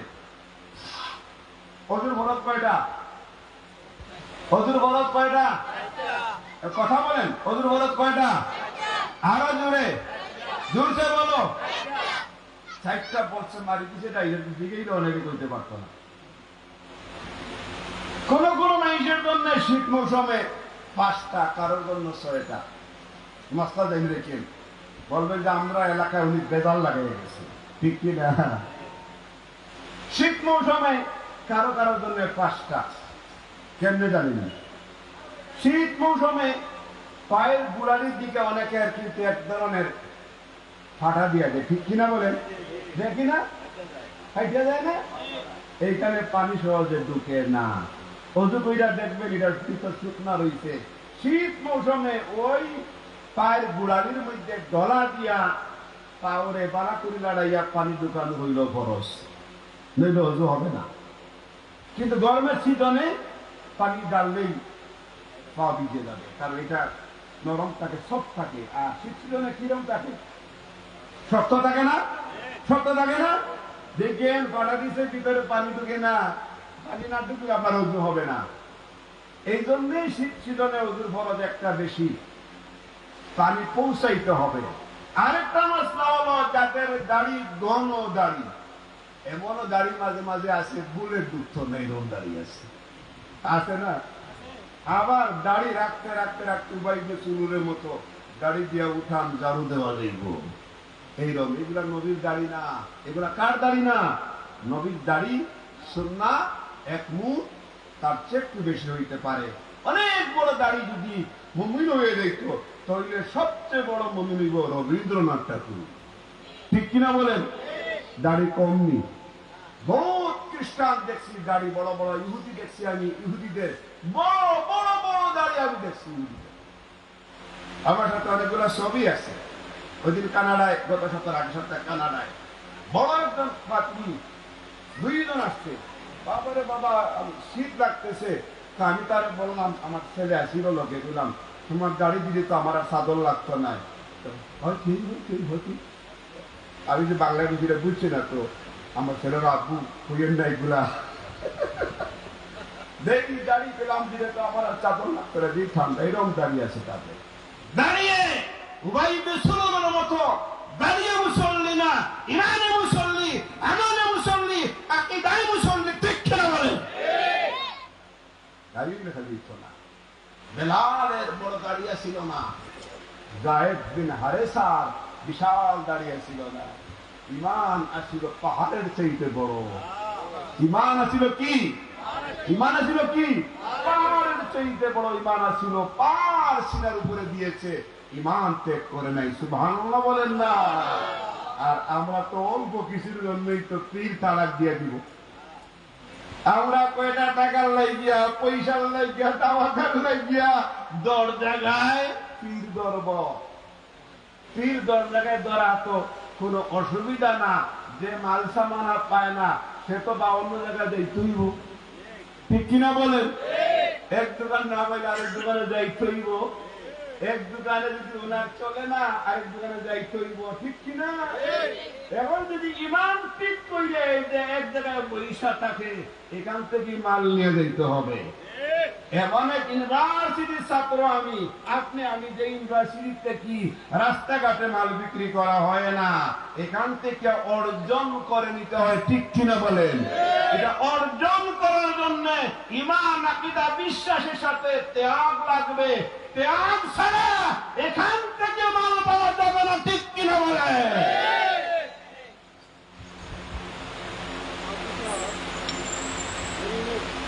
অসুবিধা নাই তো? আচ্ছা, গণ দাঁড়িয়ালার কথা বলছিলাম, মাসলাটা দেখে জেনে রাখেন, মাসলা শব্দের সব কথা মনে পড়ে না। গণ দাড়ি যাদের আছে তাদের দাড়ির ভিতরে সহজে পানি ঢুকে না, কুচির নিচে শুকনা থেকে যায়, ঠিক কিনা? আর শীত মৌসুম তো বেটার 2.5 ইঞ্চি শুকনা থাকবো ভিতরে শীতের মৌসুমে। এই জন্য গণ দাড়িওয়ালা পানি ভালো করে দিয়া এইরকম কেলার কইরা পানি ঢুকাইতে হবে, নইলে অজু হবে না। অজুর ফরজ 4টার মধ্যে একটা হচ্ছে চুলের গোড়া হতে কুচির নিচ পর্যন্ত একখানে লতি হইতে পর্যন্ত সমস্ত মুখমণ্ডল দৌত করা, ঠিক কিনা বলেন? যেই জায়গা মহিলারা হারামের সময় যেই জায়গা খোলা রাখতে হয়, পুরুষ যে জায়গা খোলা রাখতে হয়, এই জায়গা দৌত করা হচ্ছে ফরজ। তার ভিতরে একটা পশম শুকনা থাকলে আপনার অজু হচ্ছে না। আর অজু না হইলে এই নামাজে শয়তানে আসর করব কি করব না? অজু নাই যেমন শয়তানে কইবা আমার খালা তো ভাই আও তুমি আর আমি দণ্ড দেই, দাগ বড় না বড়তো না কবালে। এই জন্য কপালে বিষয়টা বুঝাইতে পারছি। গণ দাড়ি যার আছে তিনি ভালো করে পানি ঢুকাইবেন, নইলে অজু হবে না। বুঝাইতে পারছি? শীত মৌসুমে প্রত্যেকেই খেয়াল করবেন, টাকুর নিচে পার গোড়ার দিকে যারা সবসময় মোজা পইরা থাকে তাদের খাটে কম, কিন্তু ওই জায়গাটার দিক থেকে শীত মৌসুম আনলে একদম কি রকম যেন মানে আস্তর ফিনিশিং হয়েছিল এইরকম লাগে, ঠিক কিনা বলে? তো এইখানে পানি ঢুকাইতে হইব, খেয়াল রাখবেন। আমি আস্তে আস্তে কথা শেষ করে দিব। ওই যে উসাইদ নামে যে ব্যক্তি আসছিল, উনি কি মুসলমান ছিল না? উনি বলছে, বিবিরে বলছে আমি চলে গেলাম, এত ভালো মানুষ মোহাম্মদ রে মেরে ফেলবে, আমি পয়সা লাগছি। বিবি কয় আমারও নিয়ে যাও। তুমি বাড়ি থাকো, আমি আগে যাই। যুদ্ধের ময়দানে গিয়ে দেখি একদিকে কাফেরেরা আর একদিকে কুরাইশ মুসলিমেরা। যাই বলছে আমাকে একটা অস্ত্র দেন। শুনছি আমার নবীরে মারছে, এরাই আমার নবীরে মারছে, তারে আমি জীবিত রাখতাম না। একটা সাহাবী বললো তুমি তো মুসলমান না, তো তুমি আবার এত আসে বলে? আমি মুসলমান না, তোমার কইছে কেডা? মুসলমান হইতে 12 বছর লাগে না কি নিয়ে? আমি এখন কলিমা বলে দিলাম। সুবহানাল্লাহ বলেন না? 12 বছর লাগে না, যে মুহাম্মদকে মেরে ফেলবে আর আমি কাফের থাকবো, আমি কলিমা বললাম, দাও আমার এত। উনি যখন যুদ্ধের জন্য প্রস্তুতি নিয়েছে, ওদিক থেকে কুরাইশরা কাফেররা আক্রমণ করে উসাইদকে তারা শহীদ করে দিয়েছে। আল্লাহ নবীর কাছে খবর গেছে, আল্লাহ নবীর কানে খবর গেল, আল্লাহ নবী জানছেন। নবীজির কাছে যখন ওই নারী আল্লাহ নবীর খুঁজতে খুঁজতে খুঁজতে পাহাড়ের কাছে গেল, সাহাবায়ে কেরাম বলে ইয়া রাসূলুল্লাহ, ওই নারীটি ভাই শহীদ হয়েছে, বাবা শহীদ হয়েছে, স্বামী শহীদ হয়েছে, ওদের চেহারা না দেখে, লাশ না দেখে আল্লাহ নবীর খবর নিতে আসছে। আল্লাহ নবী বলেন, সাহাবীরা রে, ওই আল্লাহর বান্দী কাল ময়দানে মাশরে বিবি ফাতেমার সঙ্গে জান্নাতে যাবে। সাহাবীরা ওই নারীকে তোমরা আলাদা রাখো, তার ঈমান উহুদ পাহাড়ের চাইতে আরো বড়। সে আল্লাহর নবীর জন্য ভাইয়ের মায়া, বাবার মায়া, স্বামীর মায়া ত্যাগ করে তার কোনো ভয় নেই। আসো সাহাবীরা, আমরা ওইদিকে যুদ্ধের ময়দানে যাই। আল্লাহ নবী প্রথম গেলেন, যাওয়ার পরে সাহাবীরা বলেন, ইয়া রাসূলুল্লাহ, এই ভাইটির নাম ওয়াসিদ। সে কালকেও ছিল মুশরিক, সকালবেলা মুশরিক, কিছুক্ষণ আগে যুদ্ধের ময়দানে আসছে। আয়েশা বলতে শুনছে না কি আল্লাহর নবী শাহাদাত বরণ করছেন, আল্লাহর নবীর মহব্বত ভালোবাসায় যুদ্ধের ময়দানে ঝাঁপিয়ে পড়েছে, সে শহীদ হয়ে গেছে। শহীদ হওয়ার সময় আমরা তাকে জিজ্ঞাসি, উসাইদ তুমি কি কলমা পড়েছো? সে বলেছে আমি এখনো পড়ে নিলাম, লা ইলাহা ইল্লাল্লাহু মুহাম্মাদুর রাসূলুল্লাহ। নবীজি বলেন, সাহাবীরা রে, ইনিও শহীদ হয়ে গেছে, কাল ময়দানে মাশরে আমার চাচা আমির হামজার সঙ্গে সে জান্নাতে যাবে। একজন সাহাবী বলল, ইয়া রাসূলুল্লাহ, উনি তো নামাজ পড়ে নাই। হুজুর, উনি এক ওয়াক্ত নামাজ পড়লো না জীবনে। নবীজি বলেন, ঈমান কখন আনছে? বলে সকালবেলা আনছে। কতক্ষণ আগে? বলে ঘন্টাখানেক আগে ঈমান আনছে। এখন কোন ওয়াক্ত? বলে এখন কোন ওয়াক্ত নাই, একটু পরে জোর ওয়াক্ত হবে। তাহলে সকালবেলা ফজর উপরে ঈমান আনলো, আর জোহরের নামাজের পূর্বে সে শহীদ হয়ে গেল। সুতরাং তার উপরে নামাজ ফরজ হয় নাই, নামাজ রক্ত পায় নাই।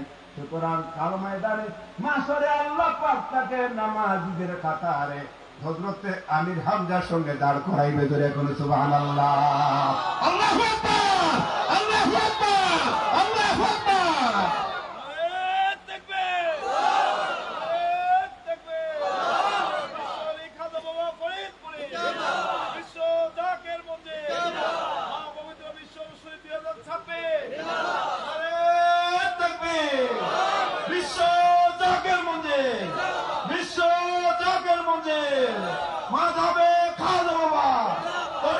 সমুদয় মর্যাদা দিয়া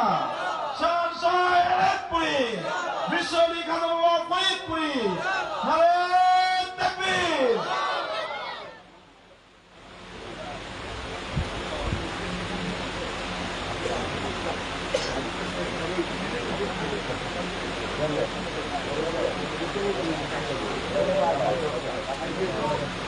বড় বড় নেতা সবাই এটা করছে না, এটা বলেন না।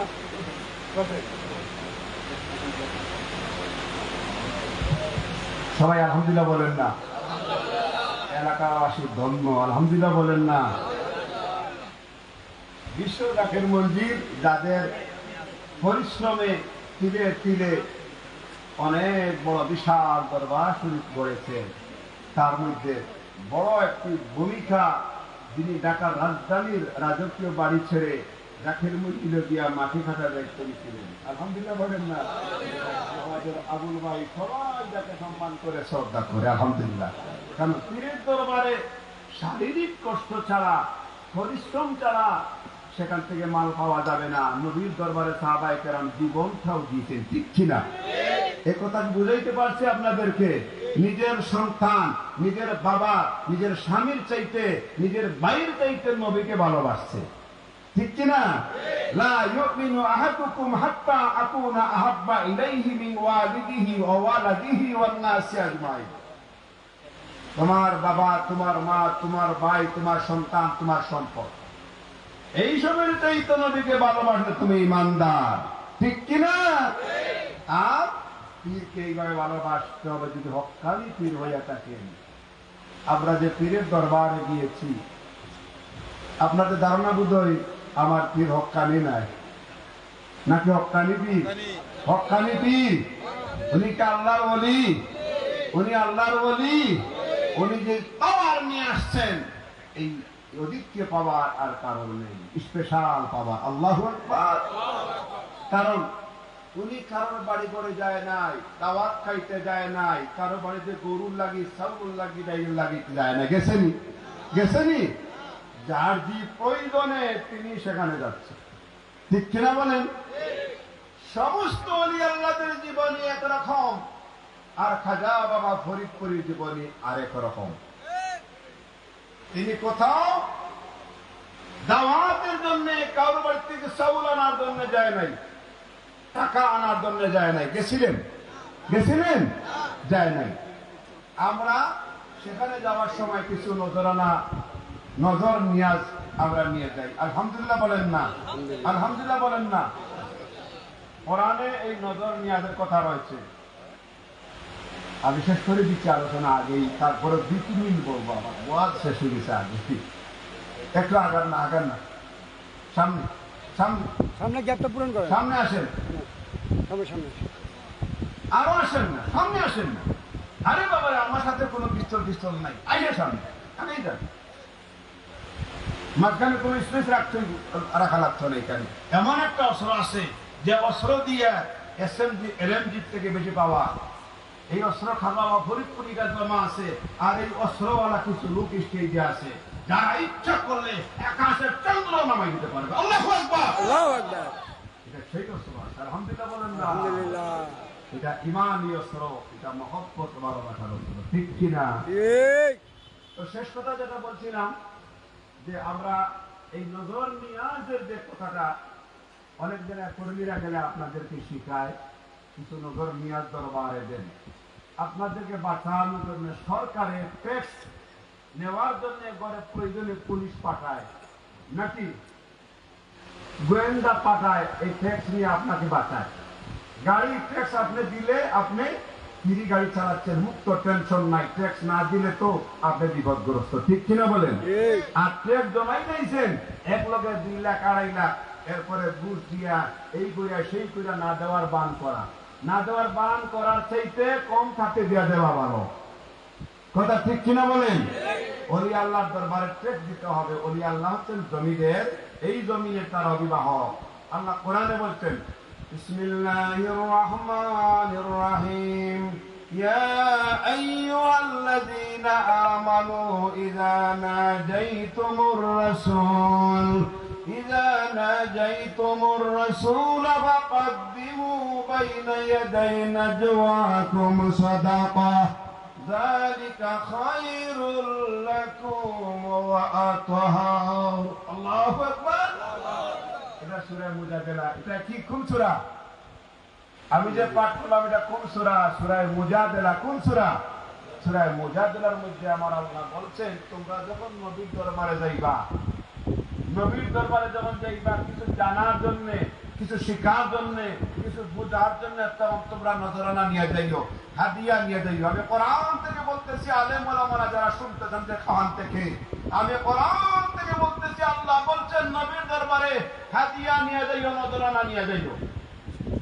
আর নবী যখন থাকতেন না নবীর প্রতিনিধি থাকবে না এর নবী তার দরবারেও বলেন না নজরানার কথা কোরআনে আছে না নাই কোরআনে আছে না নাই আছে আলহামদুলিল্লাহ এই জন্য আমরা নজর নিয়ে দেই জাকের মঞ্জিলের হুজুরের জীবনেও তো পেট করে খাইতে আমরা দেখিনি আমি জীবনে যা দেখছি কাছের থেকে উনি আমি যা খাইছি একদিনে উনি এক সপ্তাহেও তারও দেখায় সুবহানাল্লাহ বলেন না সুবহানাল্লাহ বলেন না এরাই হচ্ছে আল্লাহর ওলি এই আল্লাহর পক্ষ থেকে দাওয়াত আসছে আর এই আবার খাজা বাবা ফরিদপুরের আকীদা ছিল কি জানেন কি আকীদা ছিল জানেন যারা আকীদা নিয়ে কথা বলেন যারা আকীদা নিয়ে কথা বলেন জাকের মঞ্জিলের হুজুরের আকীদার মধ্যে কোন দূর দেখাইতে পারে পৃথিবীর বুকে কোনো মায়ের সন্তান নাই ঠিক কথা ঠিক বলছি ঠিক বলছি হুজুর আমার নবী সাল্লাল্লাহু আলাইহি সাল্লামকে বলতে হায়াতুন নবী তিনার আকীদা আমাদেরও আকীদা নবী হায়াতুন নবী আমাদের নবী হায়াতুন নবী না মুর্দা নবী হায়াতুন নবী জিন্দা নবী না মুর্দা নবী জিন্দা নবী আর কোন নবী জিন্দা থেকে হাত দেখান হাত নামা আমার পীরের আকীদা হচ্ছে নবীজি হচ্ছে নূরুন নবী নূরের নবী কিসের নবী কিসের নবী নূরের নবী আমার আকীদা নবী হচ্ছে নূরের নবী ঠিক কিনা বলেন আবার পীরের আকীদা হচ্ছে তিনি মাযহাব মানেন চার মাযহাব মানেন মাযহাব মানে হচ্ছে পদ্ধতি আমার হুজুর চার মাযহাবকে সম্মান করতেন আর ইমামে আজম আবু হানিফার মাযহাবকে তিনি অনুসরণ করতেন আমরাও ইমামে আজম আবু হানিফাকে অনুসরণ করি ঠিক কিনা বলে ঠিক আকীদা বেজাল কোথায় হুজুর চার তরিকা তিনি সম্মান করেন তরিকা চিশতিয়া কাদরিয়া নাকশবন্দিয়া মুজাদ্দিদিয়া তরিকার মধ্যে চার তরিকার প্রতি সম্মান রয়েছে আরো যত হক্কানি সিলসিলা আছে ছোটখাটো তরিকা আছে যেখানে নামাজ আছে পর্দা আছে শরীয়ত আছে এগুলি তো আমরা ভালোবাসি কিন্তু হুজুর সবক দিয়েছেন নকশবন্দিয়া মুজাদ্দিদিয়া তরিকায় আল্লাহু আকবার বলেন না তরিকার মধ্যে কোনো বেজাল নাই হুজুরের আকীদা হচ্ছে সাহাবায়ে কেরামগণ হচ্ছেন সত্যের মাপকাঠি সাহাবায়ে কেরামগণ হচ্ছেন সত্যের মাপকাঠি আসহাবিকান নুজুম এই আকীদা আমার আকীদা আপনারা একমত কিনা সাহাবায়ে কেরাম সত্যের মাপকাঠি কিনা বলেন সাহাবায়ে কেরাম আমরা তাদেরকে অনুসরণ করি ঠিক কিনা বলেন হুজুরের আকীদা হচ্ছে তামাম নবীগণ হচ্ছেন নিষ্পাপ নবীগণ নিষ্পাপ নবীগণের কোনো গুনাহ নাই যিনি বলবেন নবীরা গুনাহ করছেন তিনি হচ্ছেন মুশরিক তিনি হচ্ছেন বেঈমান ঠিক কিনা বলেন এই আকীদার উপরে বিশ্ব জাকের মঞ্জিল প্ল্যাটফর্ম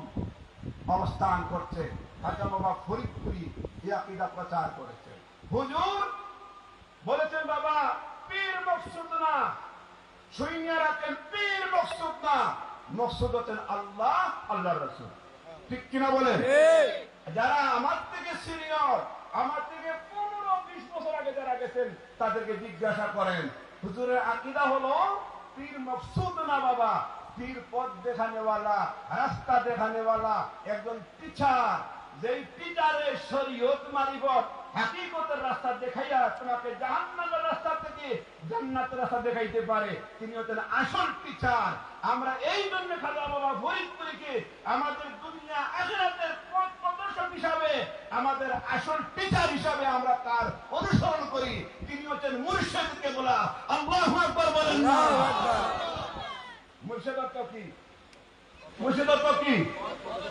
মুর্শিদ অর্থ কি এখনো বুঝেন নাই এই বাড়ি শুনে সৌদি আরবে প্রথম যখন গেলাম অনেক আগে জেদ্দা এয়ারপোর্টে নামছি, গাড়িতে আমরা 49 জন।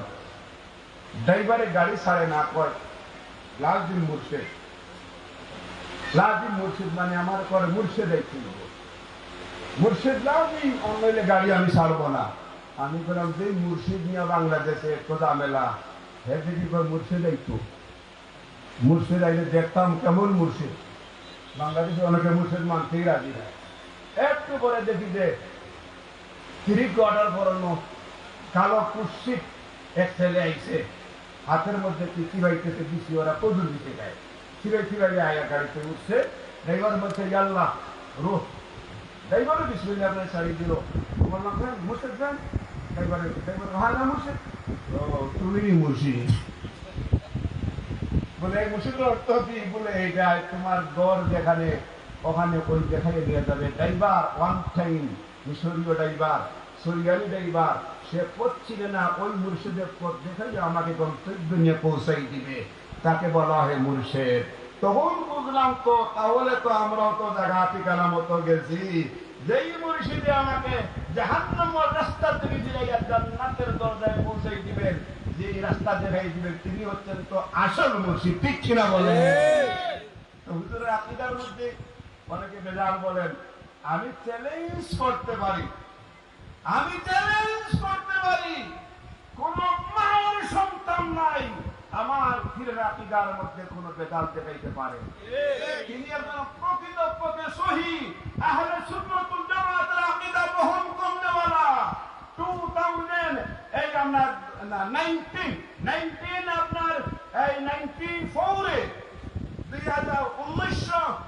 1994 সালের সেপ্টেম্বর মাসে আপনারা ইনকিলাব পত্রিকা খুলিয়া দেখবেন, বাংলাদেশ আহলে সুন্নাত ওয়াল জামাতের যিনি মহাসচিব আল্লামা আব্দুল জলিল সাহেব রহমতুল্লাহ আলাইহি, বিশ্বলি খাজা বাবা ফরিদপুরীর নামে তিনি একটা শিরোনাম দিয়েছিলেন, বিজ্ঞপ্তিতে ধন্যবাদ দিয়েছিলেন। তিনি আহলে সুন্নাত ওয়াল জামাতের আকীদা পরিপূর্ণ করেছেন, নবীজিকে হায়াতুন নবী বলেছেন, নূর নবী বলেছেন, তিনি স্বীকৃতি দিয়ে বলেছেন তিনি হচ্ছেন বাংলাদেশের আহলে সুন্নাত ওয়াল জামাতের অরিজিনাল অভিভাবক খাজা বাবা ফরিদপুরী। আল্লাহু আকবার। সুতরাং হুজুররা আকীদা নিয়ে কেউ বাড়াবাড়ি করবেন না। আমার প্লেটে দুষ্ট কম পড়ছে, একজন নারী আরেকদিকে চলে দিতে পারি, আমার বাগে কম পড়তেছে, এক দোকানে পাইছে না আরেক দোকান, আরেক দোকানে পাইছে না আরেক দোকান, বা অন্য বাজার তেপন্ন গল্লি ঘুরিন্য লোক আছে তো না নাই, আছে তো না নাই। এক জায়গায় মতো না পাইলে আরেক জায়গায় যাবেই তো কোনো অসুবিধা নাই, ঘুরতে ঘুরতে দেখা যাইব শূন্য। ঠিক কিনা বলেন? আল্লাহ তাআলা আপনাকে আমাকে, আমি অনেক কথা আগে বলে ফেলছি, নেতৃবৃন্দ আসছেন আর লম্বা করা যাবে না, তিনারা 2 কথা বলবেন তারপরে দোয়া হয়ে যাবে। আকীদা বুঝছেন নি খাজা বাবা ফরিদপুরী? আমি দায়িত্ব নিয়ে